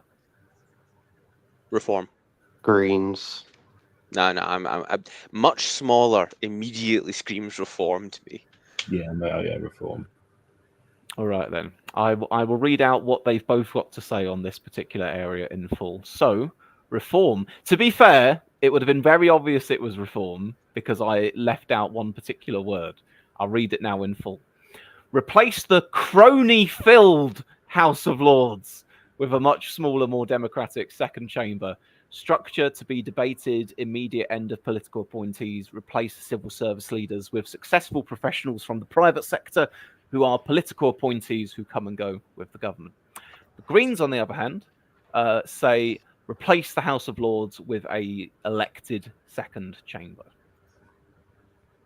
So reforms one, when it comes to the House of Lords specifically, is a bit more vague, I suppose. The Greens is very clear cut. Replace it with a second elected chamber. Reformers said make it more democratic, make it less crony appointee, but we'll come up with the details. The thing that I've maybe always it's because sort of I'm wondered Scottish, about but I don't see the point of a second chamber really at this point. I don't see the point of an get by elected without them. chamber, to be honest. Yeah, I what's the think point in having this? I think the thing with second elected chamber is I would say whenever people make the argument for a second elected chamber, I often wonder will they keep the 1911 and 1949 Parliament Acts? Because if they don't, then an elected second chamber is going to be a disaster for this country because you will have legislative gridlock. Presumably, what such a You piece have of no legislation democracy. would do is it would take the current powers of the House of Lords as they stand based on previous acts of Parliament and grant those powers, possibly even restricting them further, to said elected senators. Then what's the point? Because otherwise you'll end up with Italy. Or God forbid the United We'll just have States. like Canada. My only real gripe with the House of Lords is that there's some very undeserving people that it can just be the gift of the Prime Minister to plonk in there. And it doesn't seem that an awful lot can be done to scrutinise or to stop it. Because it happens too often. I don't care about the idea of having a second elected chamber. I'm not fussed about that. The primary chamber, the House of Commons, the one that the people elect, the one that has the government in it, that's what I care about. Lords, scrutinise, tinker around the edges, offer your grading and review of the legislation and say if you think it's good or send it back. Fine. I just the Lords don't want that it being tend jammed to to the turn up, crony. the ones that act like most of the Lords that actually turn up and do what they're actually supposed to constitutionally do, like the people whose main job is member of the second chamber, do tend to be the ones that do scrutinise the legislation, do propose reasonably normal kind of moderating amendments, and then send them back to the House of Commons. The Lords The have problem, sense, and understand legislation far more than any MP does.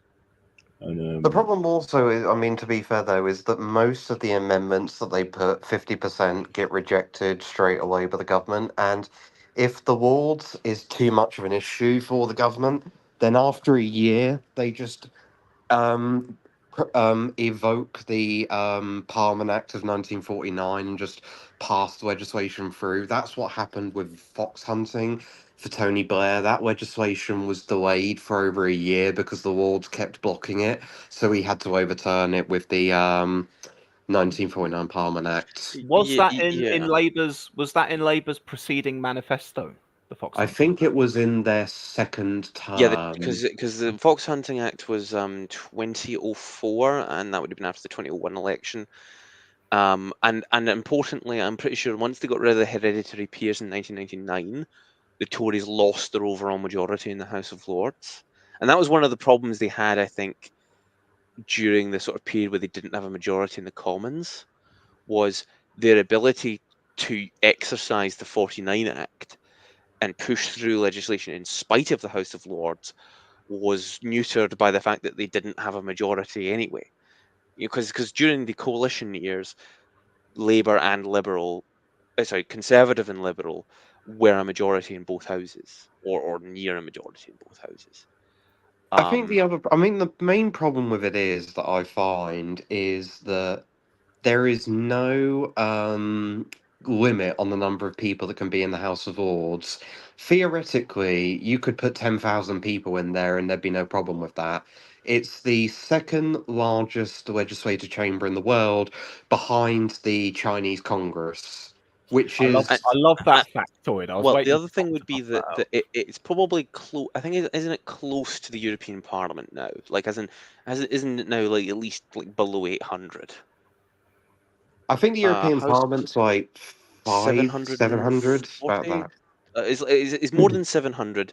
There are 784 sitting peers. If Labour's Lords reform was to get passed as it's presented in the manifesto, then presumably by the end of the next Parliament you would cut out a lot of peers, because you would cut out the hereditary peers, which I don't, is it 87 or something?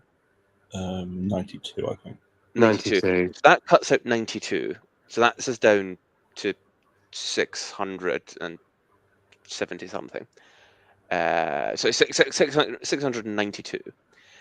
Are they going? Would they get rid of the bishops as part of that? They haven't No, talked about the bishops, because but that what wouldn't they. that involve disestablishing the Church of England? I'm not too They're really sure, but trying they. for civil war here, aren't they? Yeah, I don't know exactly how it would go in terms of phasing out. I know what they've basically said is that once you reach a certain age, I think it's 70 or 80 years if you old. reach 80 during a parliament, you must retire at the end of that parliament. And I don't know Yeah, how many members of the House of Lords are over the age of 80 now, but There's a presumably by lot. the time of the next a election, lot. there'll be a significant number. Well, that'll be a bit insulting the next time we have Joe Biden over for a state visit. I don't get why there does not need to be an age cap. I'm quite on the right on the Lords thing. I think we should bring back more hereditary spaces and put the Supreme Court back in the Lords and things like that. But I mean, getting rid of the bishops kind of makes sense, and maybe reforming the have a piece of legislation on political appointees per year per size of party in the Commons. But Yeah, have an independent body that exists outside of Parliament, that all appointments to the House of Lords have to go by, and then say when it comes to party political appointments, say you can have 1/10 of your parliamentary representation with a minimum of one. Say, Like, you know how you got like the Office for Budget Responsibility, and Ofcom and stuff like that. Yeah. Have an equivalent of that. Off-Lord. Offlords. Off-Lord. The Office for Appointment Responsibility, and Boris Johnson's wife's hairdresser is not allowed in. You know, there's got to be some level of. Wait, no, it was David Cameron's wife's hairdresser. Oh, it was Boris Boris Johnson's love child that. Right. Yeah, okay, and okay. the other thing as well, and this is what I would support, is I would ban Lords from being able to join the executive. So they wouldn't be able to you just wouldn't put someone in the wards and then be like, you're in the cabinet now. I wouldn't support that at all. I think that should just be straight up banned. I think that members of the cabinet should only be members of parliament and I not the see. wards. I would say also, I don't have so much of a problem with that, to What be about honest. Mandy? yeah, I think if we still have a House of Lords, I don't think we should restrict their ability to take part in the executive. But I do get why it's an issue. Maybe have it limited to junior ministers or something. I don't think you should have 'Cause a I know have a Lord Prime Minister or anything. But Well, I think I think that's pretty much impossible at this point because I'm pretty sure every major party says that the leader of that party has to be a member of the House of Commons, like sitting. But I think as a rule, say if you've got a number of old big beasts from a generation ago that are now in the Lords, and you're filling out your cabinet, and you go, oh, hang on a minute, so and so in the Lords actually has a lot of experience in this particular department. I could really do with bringing them in to run things. I'm not seeing that as the worst thing in the world, to be honest with you. Wouldn't so sorry to go back on this. Wouldn't a term limit of like 25 years make more sense than an age cap? Yes, I suppose it would, but I think the reason for it is the reason for the age cap. I think Psycho Ben here has outlined it. He said in 2020, 140 and 154 wards were over the age of 80, and 297 were between 70 and 79. So that so that means by the end of the next parliament, we would lose a minimum of 351 wards, which is about almost half of the wards gone. So I think that's why Labour's done it, because by the end of the next parliament, half the wards would be gone under the age cap. So I think that's why they've chosen to put the age cap at that limit. Because the idea would be that the number of lords reaching retirement age would be much higher than the replacement, and it's about cutting down the number of people in the House of Lords. Very ruthless. Probably to the people who it is quite brutal, but at the same time, it's like I get why they did it. I'm not opposed to it per se, but I also do think it would mean that there are a lot of people in the House of Lords who probably would be like, "What am I going to do now?" Because they might turn 80, still be relatively healthy, want to scrutinise legislation, which is where I think if you were going to have a body of to scrutinise legislation, it doesn't necessarily need to be an entire separate chamber. It could be that you were to reorganise the committee system. It's. I think the reason for me why I'm against the Lords being a part of the executive, and Sky Echo outlined it here, and it's my view as well. It's because they can't be scrutinised Directly by the House of Commons in the House of Commons. Yeah, there's not much scrutiny goes on in the House of Commons anyway, though, is it? Yeah, but I think it's the principle of the thing more than anything else. I mean, the way Starmer is acting right now with things like this Lords reform and how I imagine he'll try and act over the 10 years in terms of probably in the second manifesto trying to replace the House of Lords. He's going to be very Blairite in that he does not give a crap about what Parliament says or does. He's going to be very dictatorial. I will. This segues me onto my next point brilliantly, because I was going to say, if Starmer's going to do any kind of reform, the thing that I'd really rather see than Lords reform is electoral voting system reform, and that won't happen. Brings me. I know it won't happen, but that brings me on to this. Both Reform UK and surprise, surprise, the Greens have the same position on this. Reform would like proportional representation voting for the House of Commons. They say large numbers of voters have no representation in Parliament and new parties are shut out of the political system. Voter turnout could be some 10% higher with PR. A referendum is needed. And the Greens on that matter say replace the first past the post system for parliamentary elections with a fair and proportional voting system. So we know this much anyway. If you're a minor political party, you're in favour of some form of PR, most likely. But that's one that we've got in their respective manifestos that's aligned. But yeah, my big wish list of Keir Starmer. I don't care that. The only stuff I really want from the from the Lords in terms of reform is just try and have some kind of a body that stops you being able to cram really undeserving people in there. That's about it. What I'd So you really just want like, off voting lords. system change. Sorry? You just want off lords. I just want off lords. That's right. I want the office for Lord responsibility or whatever. You watch, Rishi Sunak's going to appoint loads of people that are 20 years old so they can be in that house for 60 years. I could believe it. I'm waiting to see his resignation honours list. It's going to be because wouldn't there be two honours lists? Because there'll be the state opening honours list, or like the end of Parliament honours list, and then Dissolution, the dissolution honours, and then the resignation honours. Yes. Has So Liz, But the has Liz dissolution Truss honours, I had presume, her is picks in more. yet? I don't know if they're in, but I'm pretty sure she made a list, didn't she? I don't know how official it is. I know most of Boris's are in now. I think Sunak's list is going to be just the most croniest list of them It's all going to be his because staff, basically. yeah, it's going to be basically his entire staff, all the people who worked for him. He's just going to put in the wards as a sort of patronage reward, essentially. Oh, if only he appointed himself. Well, he's probably not going to stay in the country and move to California within the next few months. So, he's not begging really But there's a me. guaranteed pension. You know he true. wants to lose his seat. If he loses his seat, he can get out quicker. Yeah, But it he would be really also funny goes if down as he is throwing the like. election. But I mean, the problem is that if he loses his seat, he himself goes down as like the ultimate Portillo, and that's not much of a Well, legacy. yeah, no, I'm working on a bingo sheet for the election, and in the centre square is Rishi Sunak. If he does lose his seat, are we saying he is, even though obviously he's served far longer, is he worse than Liz Truss as a PM? No. Worse. You know what I would Worse for the say? Tory party, yes. Worse for the country, no.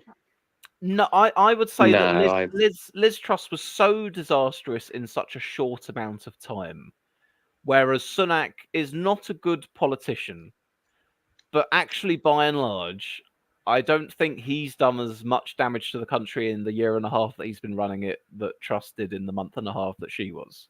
I think the main criticism you can make with Sunak is that he was incompetent and he completely wasted his premiership on trying to pass Rwanda at the expense of almost everything else. He put too many That's chips on Rwanda. He really did. yeah. He cashed all his chips on Rwanda and he lost all the chips basically. That's the main criticism you can make of Sunak. But with Truss, she was such a disaster that it's really hard to put in words as to how bad she actually The other was. thing you need to remember about Truss is she was officially Prime Minister for 49, 50 days, but a significant chunk of her premiership was the official mourning period for the Queen, in which the government didn't take any particularly drastic actions.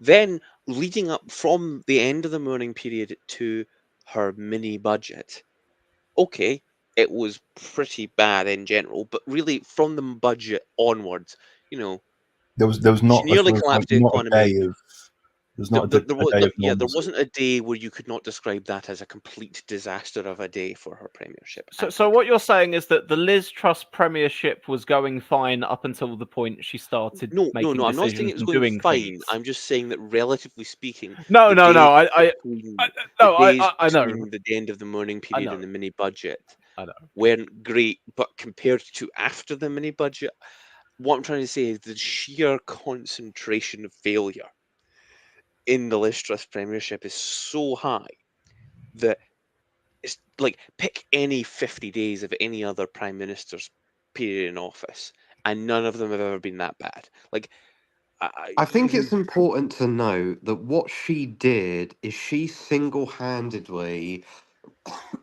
ruined the Tories' main point of argument, the main reason why people voted for them, and that was they were seen as the economically credible party. Yeah. They were seen as the party that, yes, they're harsh, but they're good at running the economy. That's They the way people saw the Tories. And Liz Truss, in 50 days, shattered Well, that less than. reputation completely. Yeah, Less than yeah. 50 days, Oh, shattered that Tories, reputation Weeks.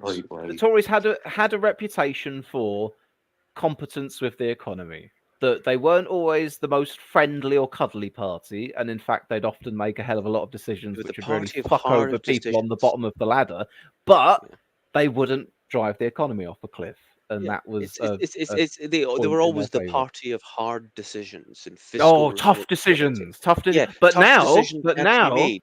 the Labour Party is the party of tough decisions I because mean, I all of a mean, if you sudden want it's an if you want an idea oh, of how badly they've been damaged as a result of her mini budget and all of the fallout from it, is that according to Delta poll, um, 26% of people trust the Tories on the economy, 24% don't know, and 51% of people trust Labour on the economy now, which Well, is their policies are something the that same. has literally never happened once ever in I British mean, history. here's the other thing is Even Tony Blair in the 97 landslide was 8 points behind the Tories on the economy.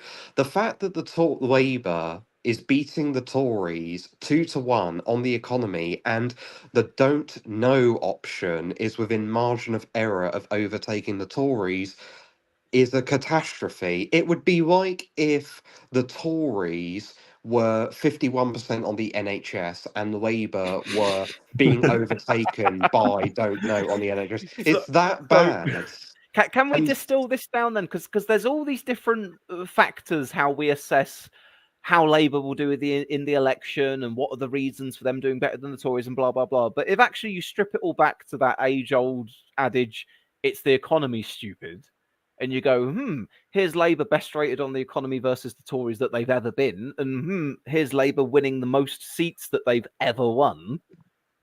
All of a sudden, everything else melts away, and you go, "Oh yeah, it's the economy." That one really obvious yeah, thing that always the thing happens about with the Labour economy. is so that's why I don't have any skepticism towards the polls, because when you look at the fundamentals like the economy, crime, education, healthcare, immigration, so on and so forth, Labour defeats the Tories on every single issue. The only issue where the Tories come out on top is defence, and even then it's margin of error.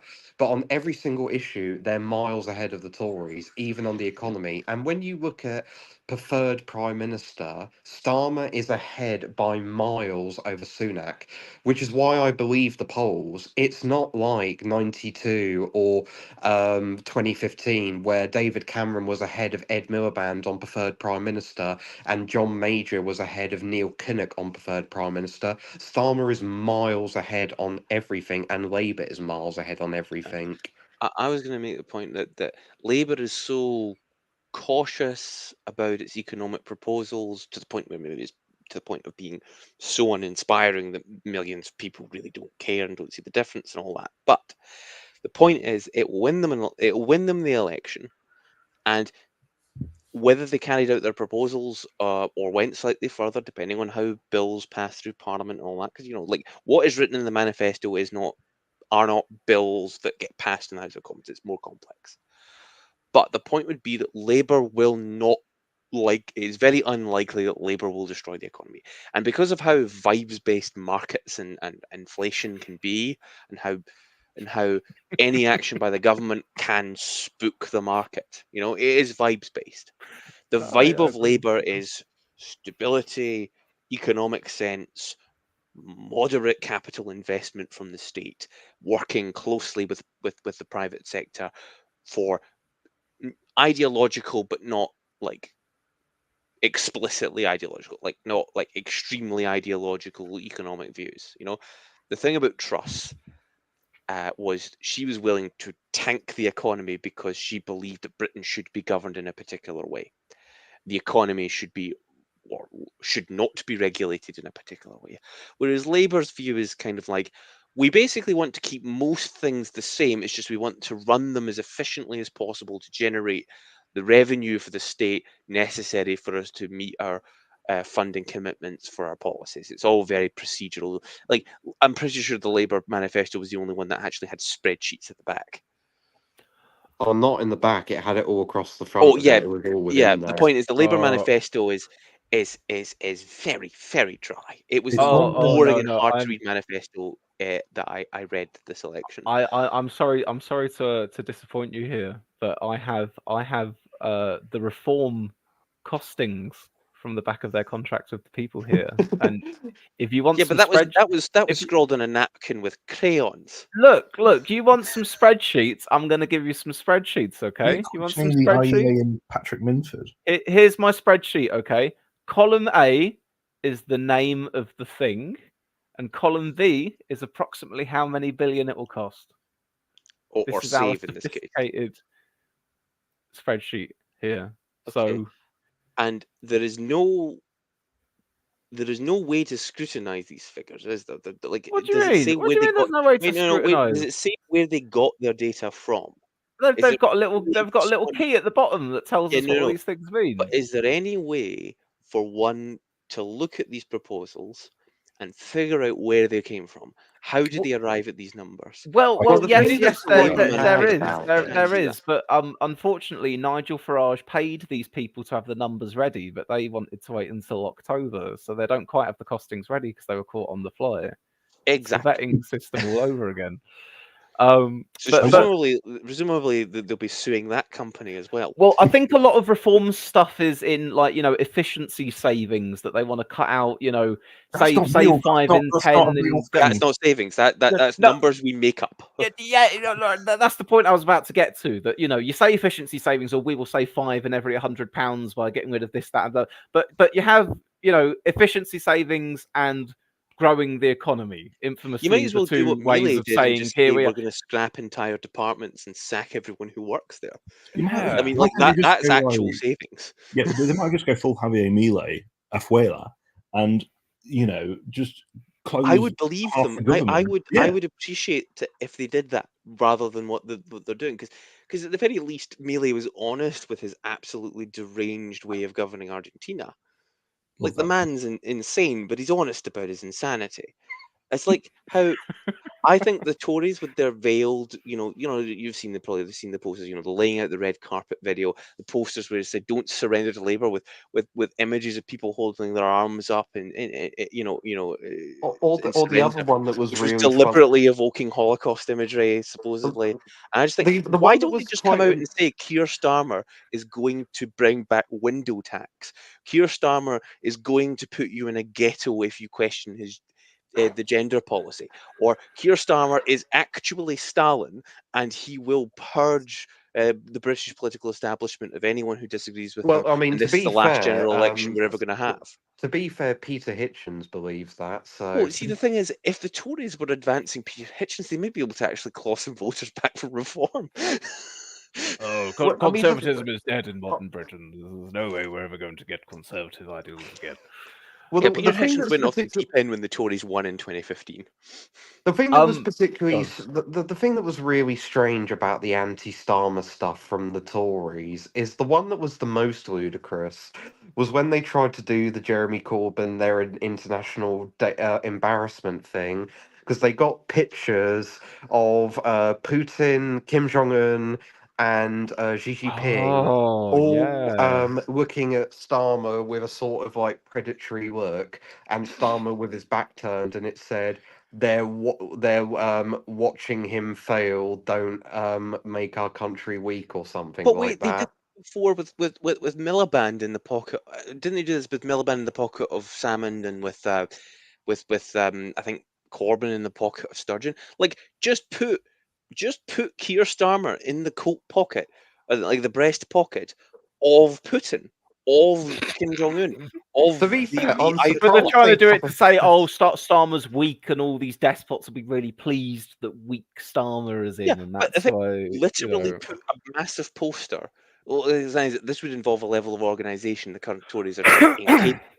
But if I would was say in CCHQ, I would be mocking up a poster of Keir Starmer in Vladimir Putin's pocket. What you honestly need is a surprised they mocked up haven't picture done of that. that really long table that Putin and Macron were sitting at, but just put little Starmer at the end of the table with Well, Putin. How's that's what that? the Tories like to mention, and Sunak, that Starmer voluntarily chose to represent terrorists for free. I mean, I don't know why they wouldn't like put Yeah. Starmer Keir in Bin Starmer Laden's shaking hands pocket. with a guy dressed up as a Taliban soldier. Yeah. You know, I mean, Starmer did represent some unsavory characters pro bono. Have Keir Starmer shaking good Abu choice. Bakr al-Baghdadi's... Oh no, it wasn't him. Who was the guy with the hook hand? Abu Hamza. Have him Abu shaking Hamza. him by the hook. Have a picture, have a Photoshop of Starmer shaking Abu Hamza by the hook. Have Keir... Who killed Lee Rigby? Or you could do, Have or Keir you could, Starmer in the dock defending the guys who killed Lee Rigby with a photo of Lee Rigby in the background. You know, if you're going to play dirty, then actually play. If you're going to throw shit, then at the very least make sure it's smelly. or Right. they could do, or they could do the ultimate thing and have Keir Starmer shaking the hand of the most evil man to have ever existed in British history, Jeremy Jeremy Corbyn.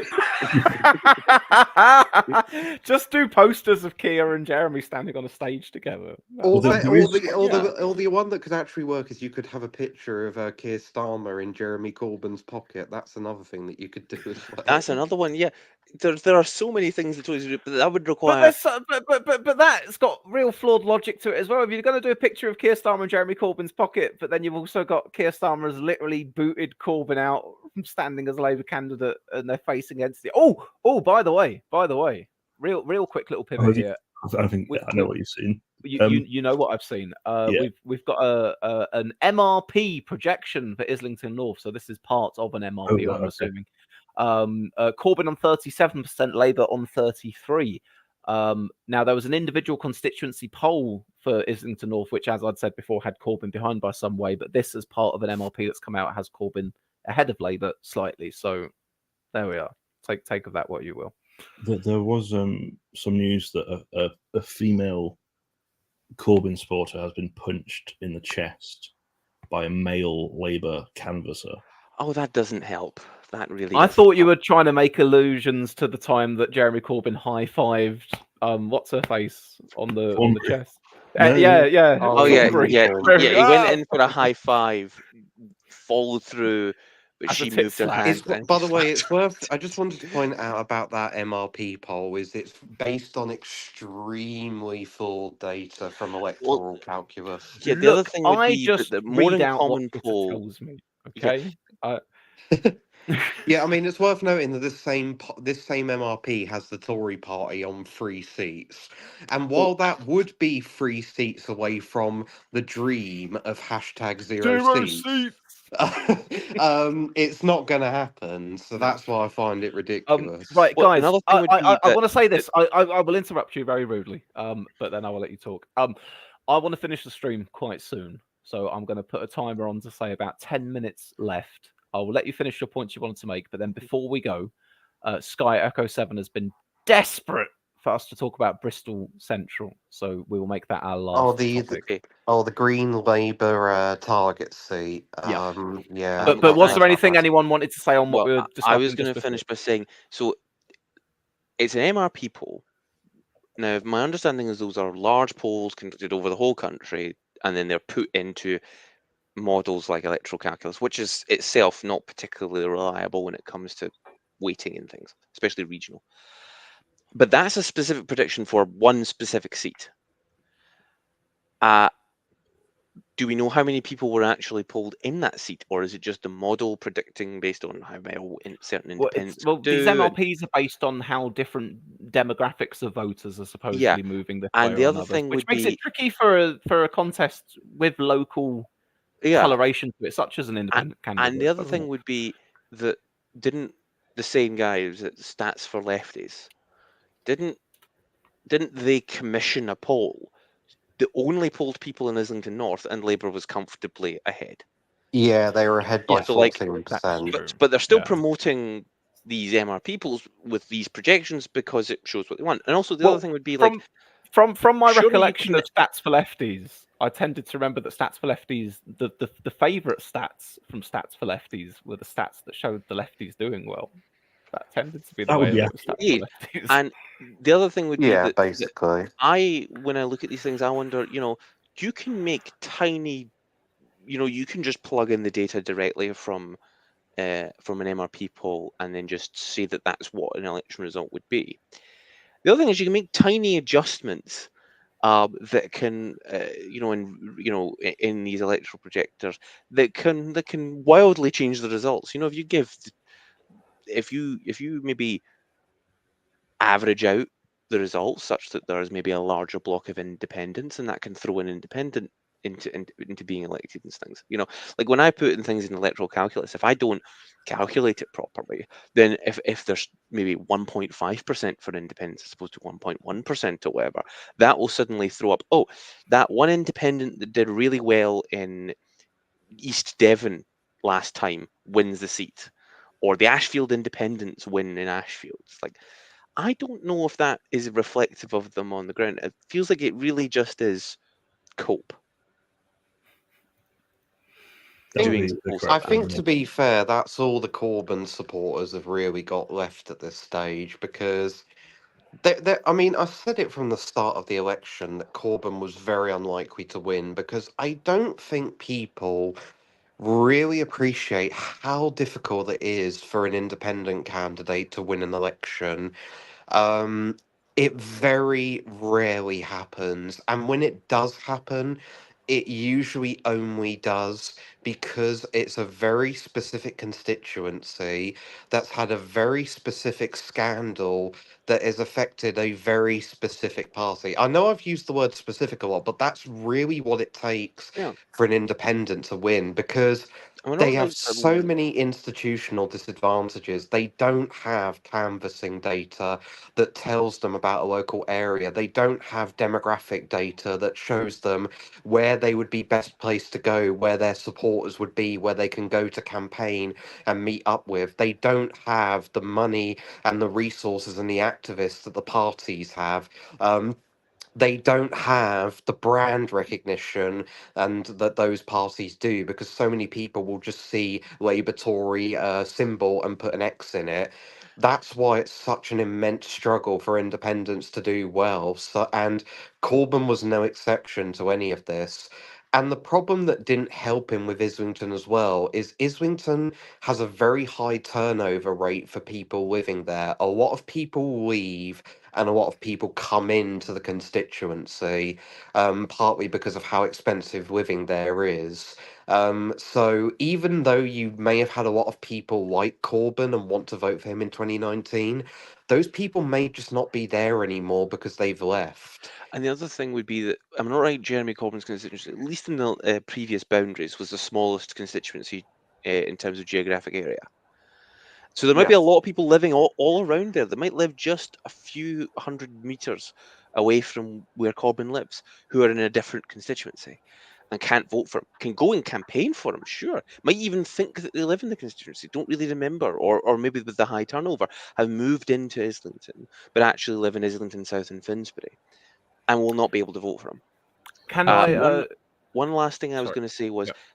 I might be wrong about this, but I think the only independents elected in the 21st century to the UK Parliament were both in situations where a major party or multiple major parties stood down, and that was in 1987. Okay, not last century, but it's close enough.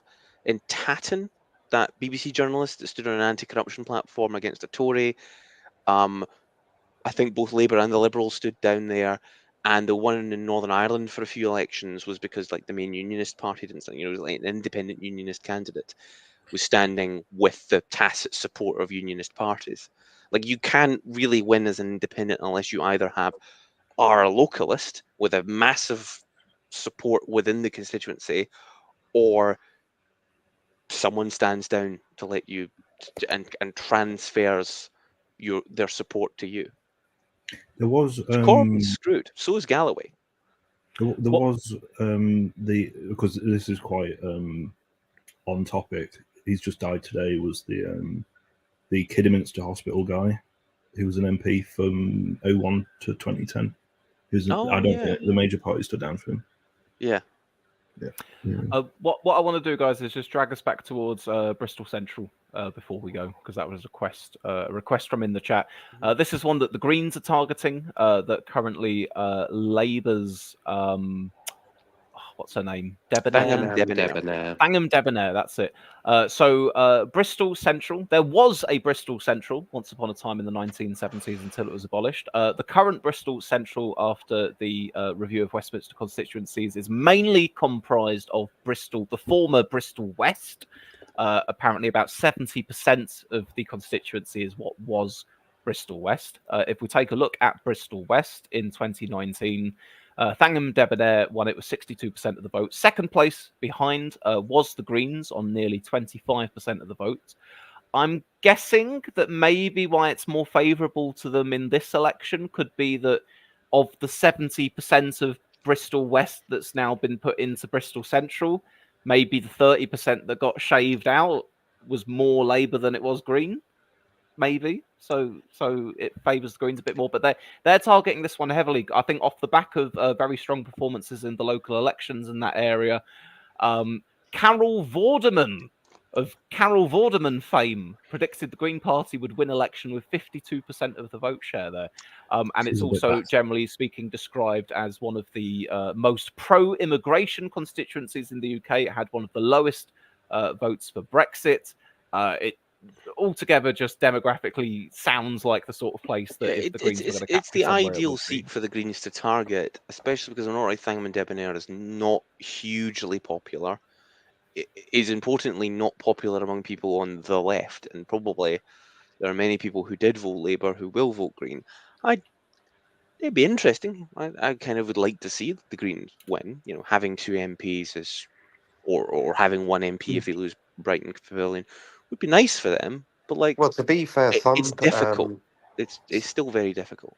some polls do show them getting upwards of 4 seats, actually. So, who knows? I mean, for me personally, I think the Greens are very hard to predict because they can get anywhere between 0 and 4 seats. Because for their target seats of Brighton Pavilion and Bristol Central, Brighton Pavilion is one that's hard to predict because the Greens lost a lot of councillors there in 2023 in the locals, because they did a very bad job of running the council when they were in charge of it.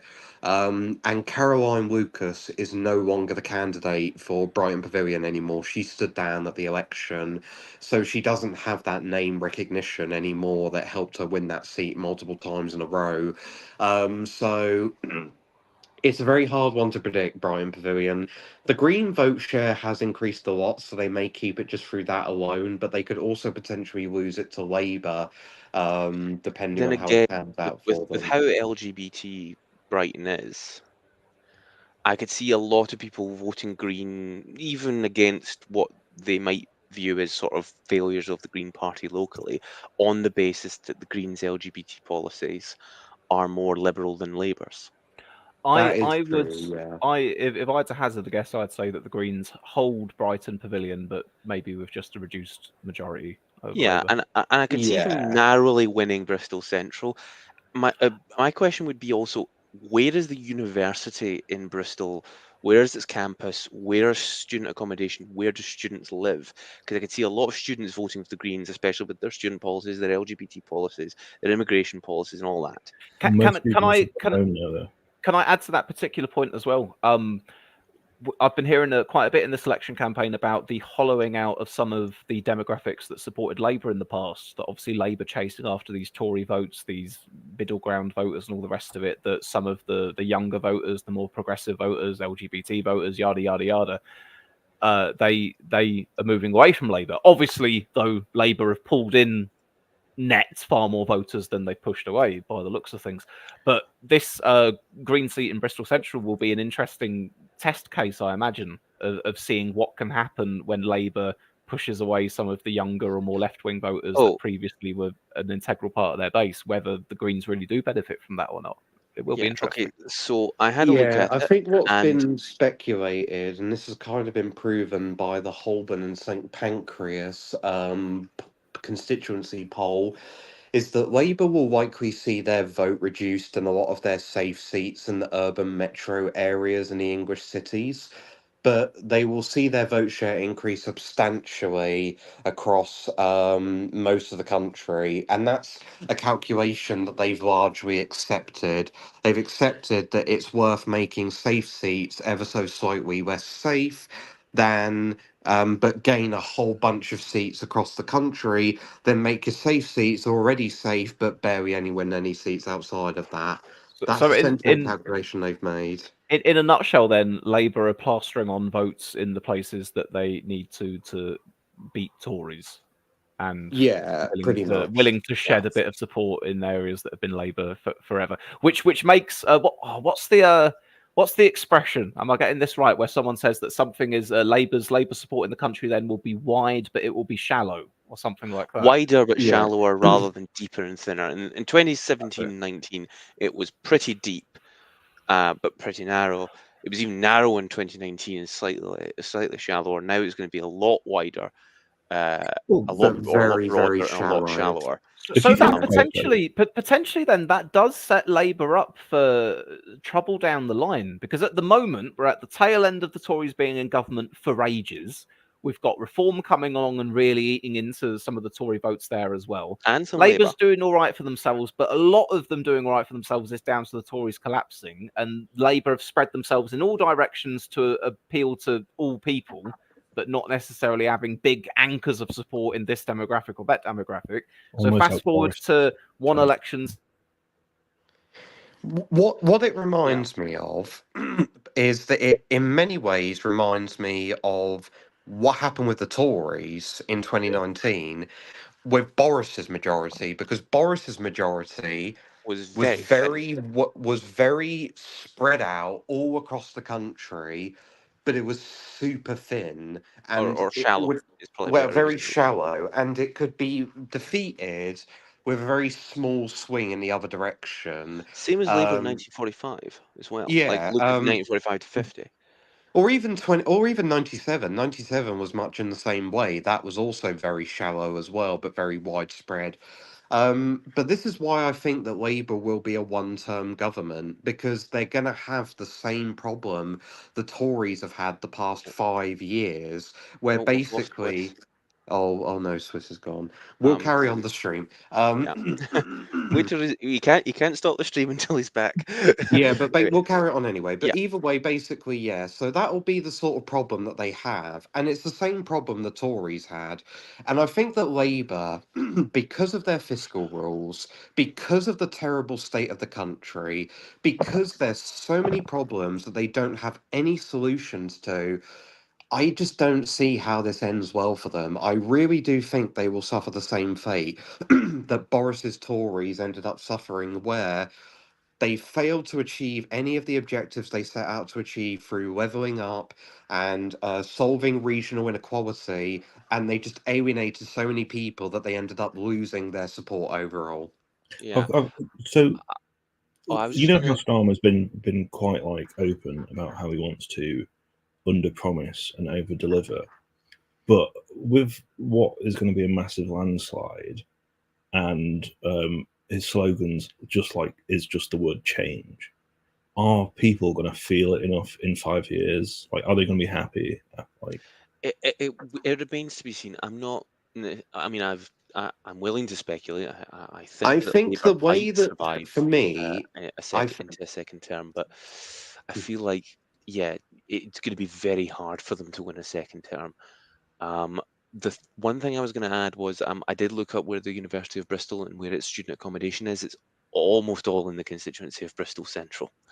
right. So the So Greens have probably got a very good chance of winning yeah, Bristol Central then. and I think that's What another thing is that with the shallowing of Labour support, it could be that Labour might hang on in 4 or 5 years, but with a substantially reduced majority and quite a few big scalps in what were their heartlands. I Yes. think I think the old problem is really for them is there's three things that Labour needs to do as the bare minimum in order to get re-elected in 2029, and that is they need to reduce the problem associated with the housing crisis. They They'll need do to that. substantially reduce NHS waiting lists, cut them in half at They'll do least. that. I think they'll do both of those. I don't think it's that. Yeah. And they need to improve the economy in some way where basically That's you hard. have consistent growth. So you don't have a situation now where you have like 0.1% growth in quarter one of a year, and then you have 0.2% growth in quarter two. There needs to be consistent, decent, positive growth over multiple years. So you need to have something like Which can then translate out of macroeconomic statistics into better possibly wages, more better public better wages, services. Yeah, but also potentially larger tax revenue and more generous spending commitments, or a yeah. continuation of generous spending commitments and no meaningful return to austerity. Yeah, Yeah, the facts. And if you target can't do basically, that, then you lose. And the Tories yeah, come in and say Labour's done nothing, we'll do nothing, but in a slightly different way, and then you will elect Labour again 5 years after that, or whatever. I think, but I mean, I'll get onto that sort of point that we're probably heading to because I'll explain that phenomenon in a minute. But basically, the economy that it needs to grow by is Labour's target is 2.5% GDP consistent annual growth. That's what Labour's target is in terms of GDP growth per year. In my opinion, I think even 1% consistent growth every year would be enough to at least keep people content with the situation. But anything below that is going to make people unhappy. Those are the three things that Labour needs to do to get re-elected: reduce the housing crisis, cut NHS waiting lists in half, and grow the economy by at least 1% consistent every single year. If they do those three things, but everything else goes wrong, I think they will get re-elected, but with a much smaller majority. If they fail to And a night achieve all three of those things, they will not be re-elected in 2029. The And thing is, though, they'll want a nightly prayer that there is no major geopolitical incidents like a war or a pandemic or anything like that during their term. Yeah, that's Like another thing they nothing have to can hope go for as wrong, well. which derails the economy in the way that things did for the Tories in the last term. Yeah, that's they have to basically pray that there isn't another geopolitical crisis or a pandemic or some kind of world altering event that derails the economy, much like what happened with the Tories, with Ukraine and COVID. Oh, and even Because if if it's that localized, like happens, say like a climate aggravated storm season causes massive flooding, which reduces agricultural output, floods farms, makes farmers go out of business, extends the problems in British agriculture, for some, example. If something it's like or Russia cutting our or a power bad lines to the winter. sea or something. Yeah, I was just thinking what coming like out a to sea? particularly cold winter would be bad as well. That Yeah, if I mean a lot of our power lines are connected to Nordic countries and offshore wind. If Russia were to cut electric power cables in the North Sea, that would not go well. Or even if it wasn't deliberate, if something like that happened because Yeah, of a climate aggregated freak weather event. yeah.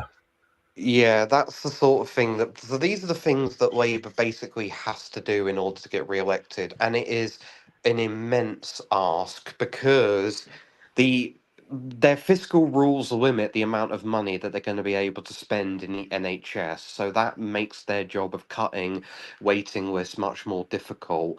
The house building is still an issue because of planning reform being screwed. Labour wants to solve it by reforming planning reform, but that's going to face a lot of legal challenges, more than likely, which is going to make changing it quite difficult to do. You'd And want to have then a you've got. bill in very early in the Parliament and Yeah, let it run. that's their biggest silver bullet is planning reform for growth.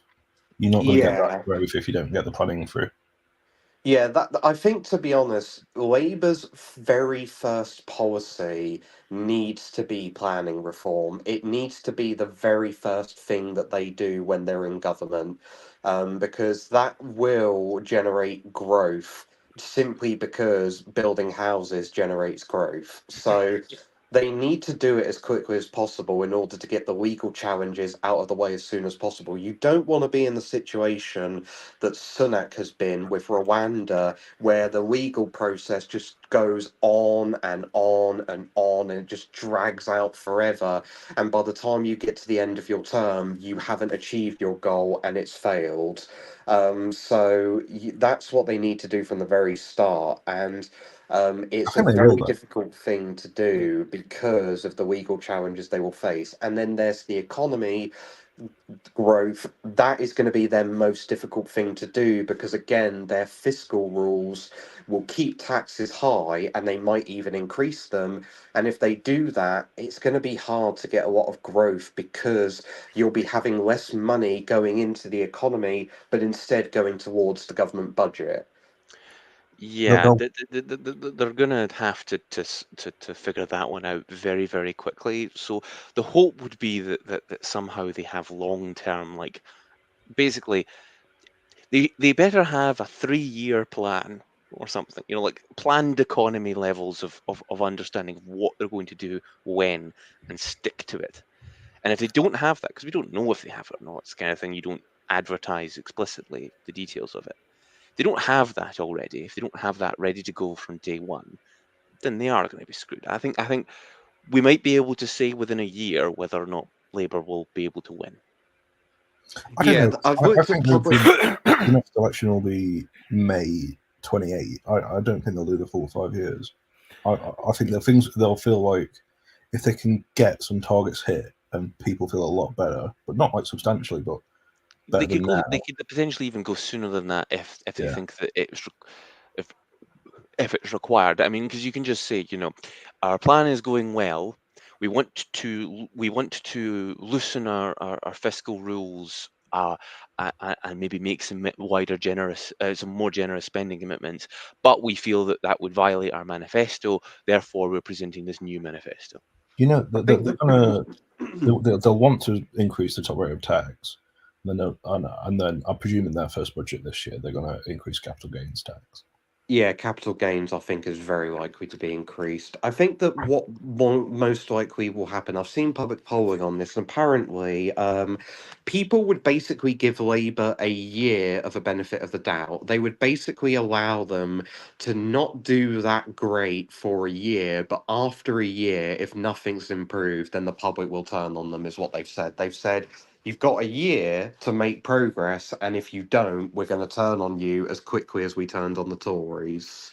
Guys, They will make progress though. I'm trying to pick an appropriate moment here to jump in, and I think I might have found it. I'm going to be wrapping up the stream, but I do want to add that we are yet to look at both the Tory and Labour manifestos. So obviously, when we look at the Labour manifesto, which will be the last manifesto we look at before the election, that will be an opportune time to get even further into the likelihood of what they're going to be able to achieve and how much room the public will give them for it. I want to say to all of you guys who've watched in the chat today, thank you very much for joining in. And indeed, thank you to Dan, Callum, and Tom for coming on this evening as well. Final question to the panel, and it's a very straightforward one, keeping us on theme with our comparison between the Green and Reform manifestos. Which party will get more MPs in the election? Green or Reform? Sorry, Green. excuse me. Sorry, I missed the question. Sorry, the question is, which party will get more MPs in this election, Green or Reform? Green. I think they'll both get 4. You think they'll both get 4? Yeah. Oh, I like I would that. have said maybe they both could get 2, but 4. Yeah, I there's 2 Tory will go seats as far. they can I do. think that they're both. I'm feeling pretty certain that they're both going to get 1 each at least. I think the Greens will keep Brighton Pavilion, and I think Nigel Farage will win Clacton. Everything Yeah, else. I think as a conservative estimate, I think that's probably. What seats do you think they would win reform then? Because the only three I can see them winning are Clacton, Ashfield, Boston, and Skegness. There's a few in the in Essex. Basildon and Basildon. Billericay, maybe. Basildon and Billericay's the one. Yeah. Wait, is that the Yeah. one? Is that the one with the? That's the Tory That's chairman. Richard Yeah. Holden's No, seat.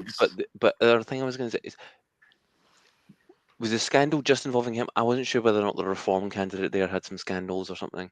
No, it was a different one. I can It's speak to a just the person who, Tory. who grew up in that part of the country. It's literally the constituency that borders where I lived for 10, 15 years of my life. That's totally the sort of area that I could see going to reform in that part of the country. It's like it's always been sort of like working class Tory, flirted with UKIP a bit way back when, but you've also got some of them more affluent people as well, people about who Southend on Sea.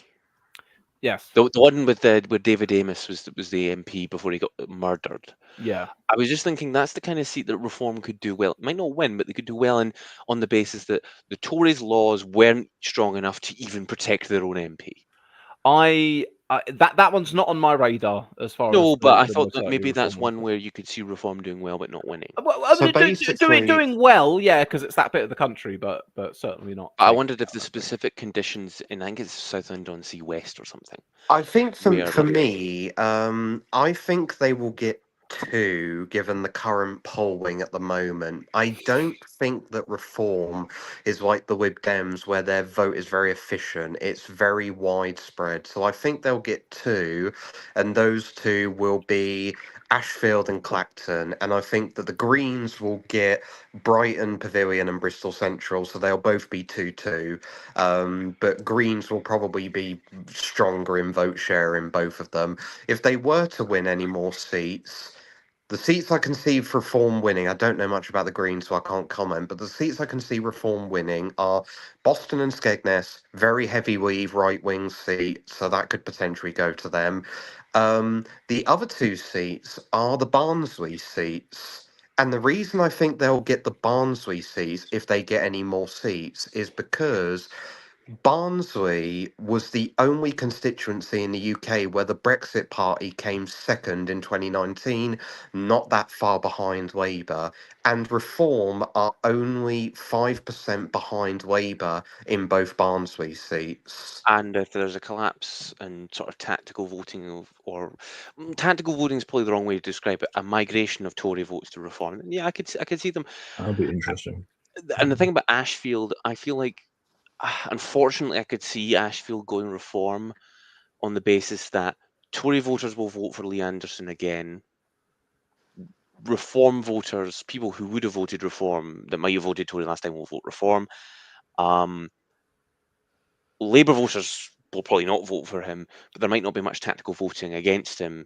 And there is the fact that Ashfield is run by the localists, and their candidate came second last time, and it's potentially possible that people will vote for him in the hope that he might beat Lee Anderson, but eventually the spoiler effect will take place. It could be a 3-way marginal, that one, or the independents will collapse and Reform will win, or Labour will win. I don't know. That's the one I could not predict. But I think Clacton, Farage. But I think if Farage doesn't get what he wants in terms of like either a stranglehold on the Tories in terms of policy, in terms of like pushing reform policies onto the Tories, if the Tories don't go right wing enough for him, then I could see him just throwing his hands up, saying "screw it," and then going back to his old ways of not really bothering to stand up and do anything in the House of Commons. He might, he'll become just like another George Galloway. I just want to say, I think the Greens, I think it's South Herefordshire. I think they'll do okay there, and then maybe in Suffolk. It'd be really weird having like the multiple different types of Green in the House of Commons. You'll have your really, really liberal city voting Greens in Bristol Central and then you'll have the Brighton. Druids. Then you'll have your sandal wearing bike Tories in like Herefordshire. I could genuinely see the Green Party having friction between its own MPs on voting, and like they say they don't have a whipping system, which of course wasn't an issue before. You only had one MP. If you only have one MP, then they just vote how they want. But like, how will the Greens deal with the idea of like whipping, or will they just allow maybe their 3 or 4 MPs if they got really good night? Would they just allow them to vote however they want on any issue? Because I could see situations where their rural MPs were voting in a completely different way to their city ones, and effectively cancelling each other out. It will be if the Greens and Reform manage to win 4 seats, then it will be probably one of the most politically diverse parliaments we've ever had, because the parliament has always been dominated by basically Labour, Lib Dem, Tory, and the separatist parties in Scotland and Wales, and the Northern Irish MPs. And that's really all it's ever been. With Greens and And half the Reform Northern being Irish MPs don't turn up. yeah, half of them don't even turn up. So, so yeah, that would make the parliament very politically diverse, because you will have right-wing populists and Greens all in there, all with quite a strong and prominent voice. So that will And, lead to a really diverse given the vote parliament. shares, they're going to get quite a lot of short money. And another thing as well, I think if you think after this election, how many seats out there in the country you'll have where Reform are in second place, how many you'll have out there where the Greens are in second place, and how many you'll have out there that will be like three-way marginals between various different parties as well. It means that come the next election, there's a lot more chop and change that you could end up getting. It'll who's depend where. on how, because I think it will depend on Reform's one of those parts. Like every Farage project kind of has its ups and downs, where either a lot happens all at once and then not very much afterwards. So it'll depend on whether or not Reform can keep its momentum going. It depends on which direction the Tories go, who survives, and all that. But then I was thinking another thing would be with the Greens: can they keep their momentum going, keep their vote share up? Can they continue to attack Labour from the position they're in? I think they will, because the yeah. Greens will be a lot better at local elections over the next few years than Oh, Reform will be, I think. I think I think the Liberals will be here to stay as well. Yeah. I think with Labour going so hard to the centre as they have, that leaves a lot of room open for the Greens. I think they've left too much room open, actually, on their left. Like, politically looking at it. That's what I'm saying. Wide support but shallow. It could be tricky for them. It's very Borisy. It is very Borisy. Starmer Yeah. Labour, I think that's another thing, is rhetorically, if Labour wants to win the next election, they'll have to tack to the left. Even if their policies don't change massively, rhetorically and in terms of the selection of candidates, they need to let their left back in what's left of it, what stays inside the Labour Party. Guys, anyway, that's a discussion for when we talk about Labour. I was going to say, yes, we could carry on for some time, but I am going to finish things off. So I will say, once again, thank you to the chat. Thank you to the guests for coming on this evening. We have 1 week left to go. We are yet to look at both the Tory and Labour manifestos. Sorry, SNP and Plaid and George Galloway's Workers' Party and all the other ones. There's only so much time in the day. And then, of course, we're going to be doing the final things as we move on towards the election, which is we're going to be looking at individual seats, predicting how we think they're going to go. We're going to be looking at the last batch of polls. We're going to be getting our little list of cabinet ministers who might be in for losing their seats. Or our bingo cards. And our bingo cards, for that matter, as well. So we're going to be gearing up. I think the final point I'll make as well about polling is the final poll. One company has already said when their final poll is going to be, and that's Salvation, who's going to do their final poll on Tuesday. So they will do their final poll on Tuesday. I don't know if anybody will do any for Wednesday, but yeah, already one has said for Tuesday. We're going to say as well quickly, French election Sunday. Oh yeah, French election is Sunday as well, which is going to be it's going to be a bloodbath. Macron's done a Rishi. Has he? Yes. At least Macron's job isn't on the line, unless well, does the French Parliament his have the job capacity on the line. But, yeah, well, actually, does the French Parliament have the capacity to impeach the president? It does, yes, actually. Well, we'll see how things go. All right then, guys. Thank you very much for joining. Catch you all later on.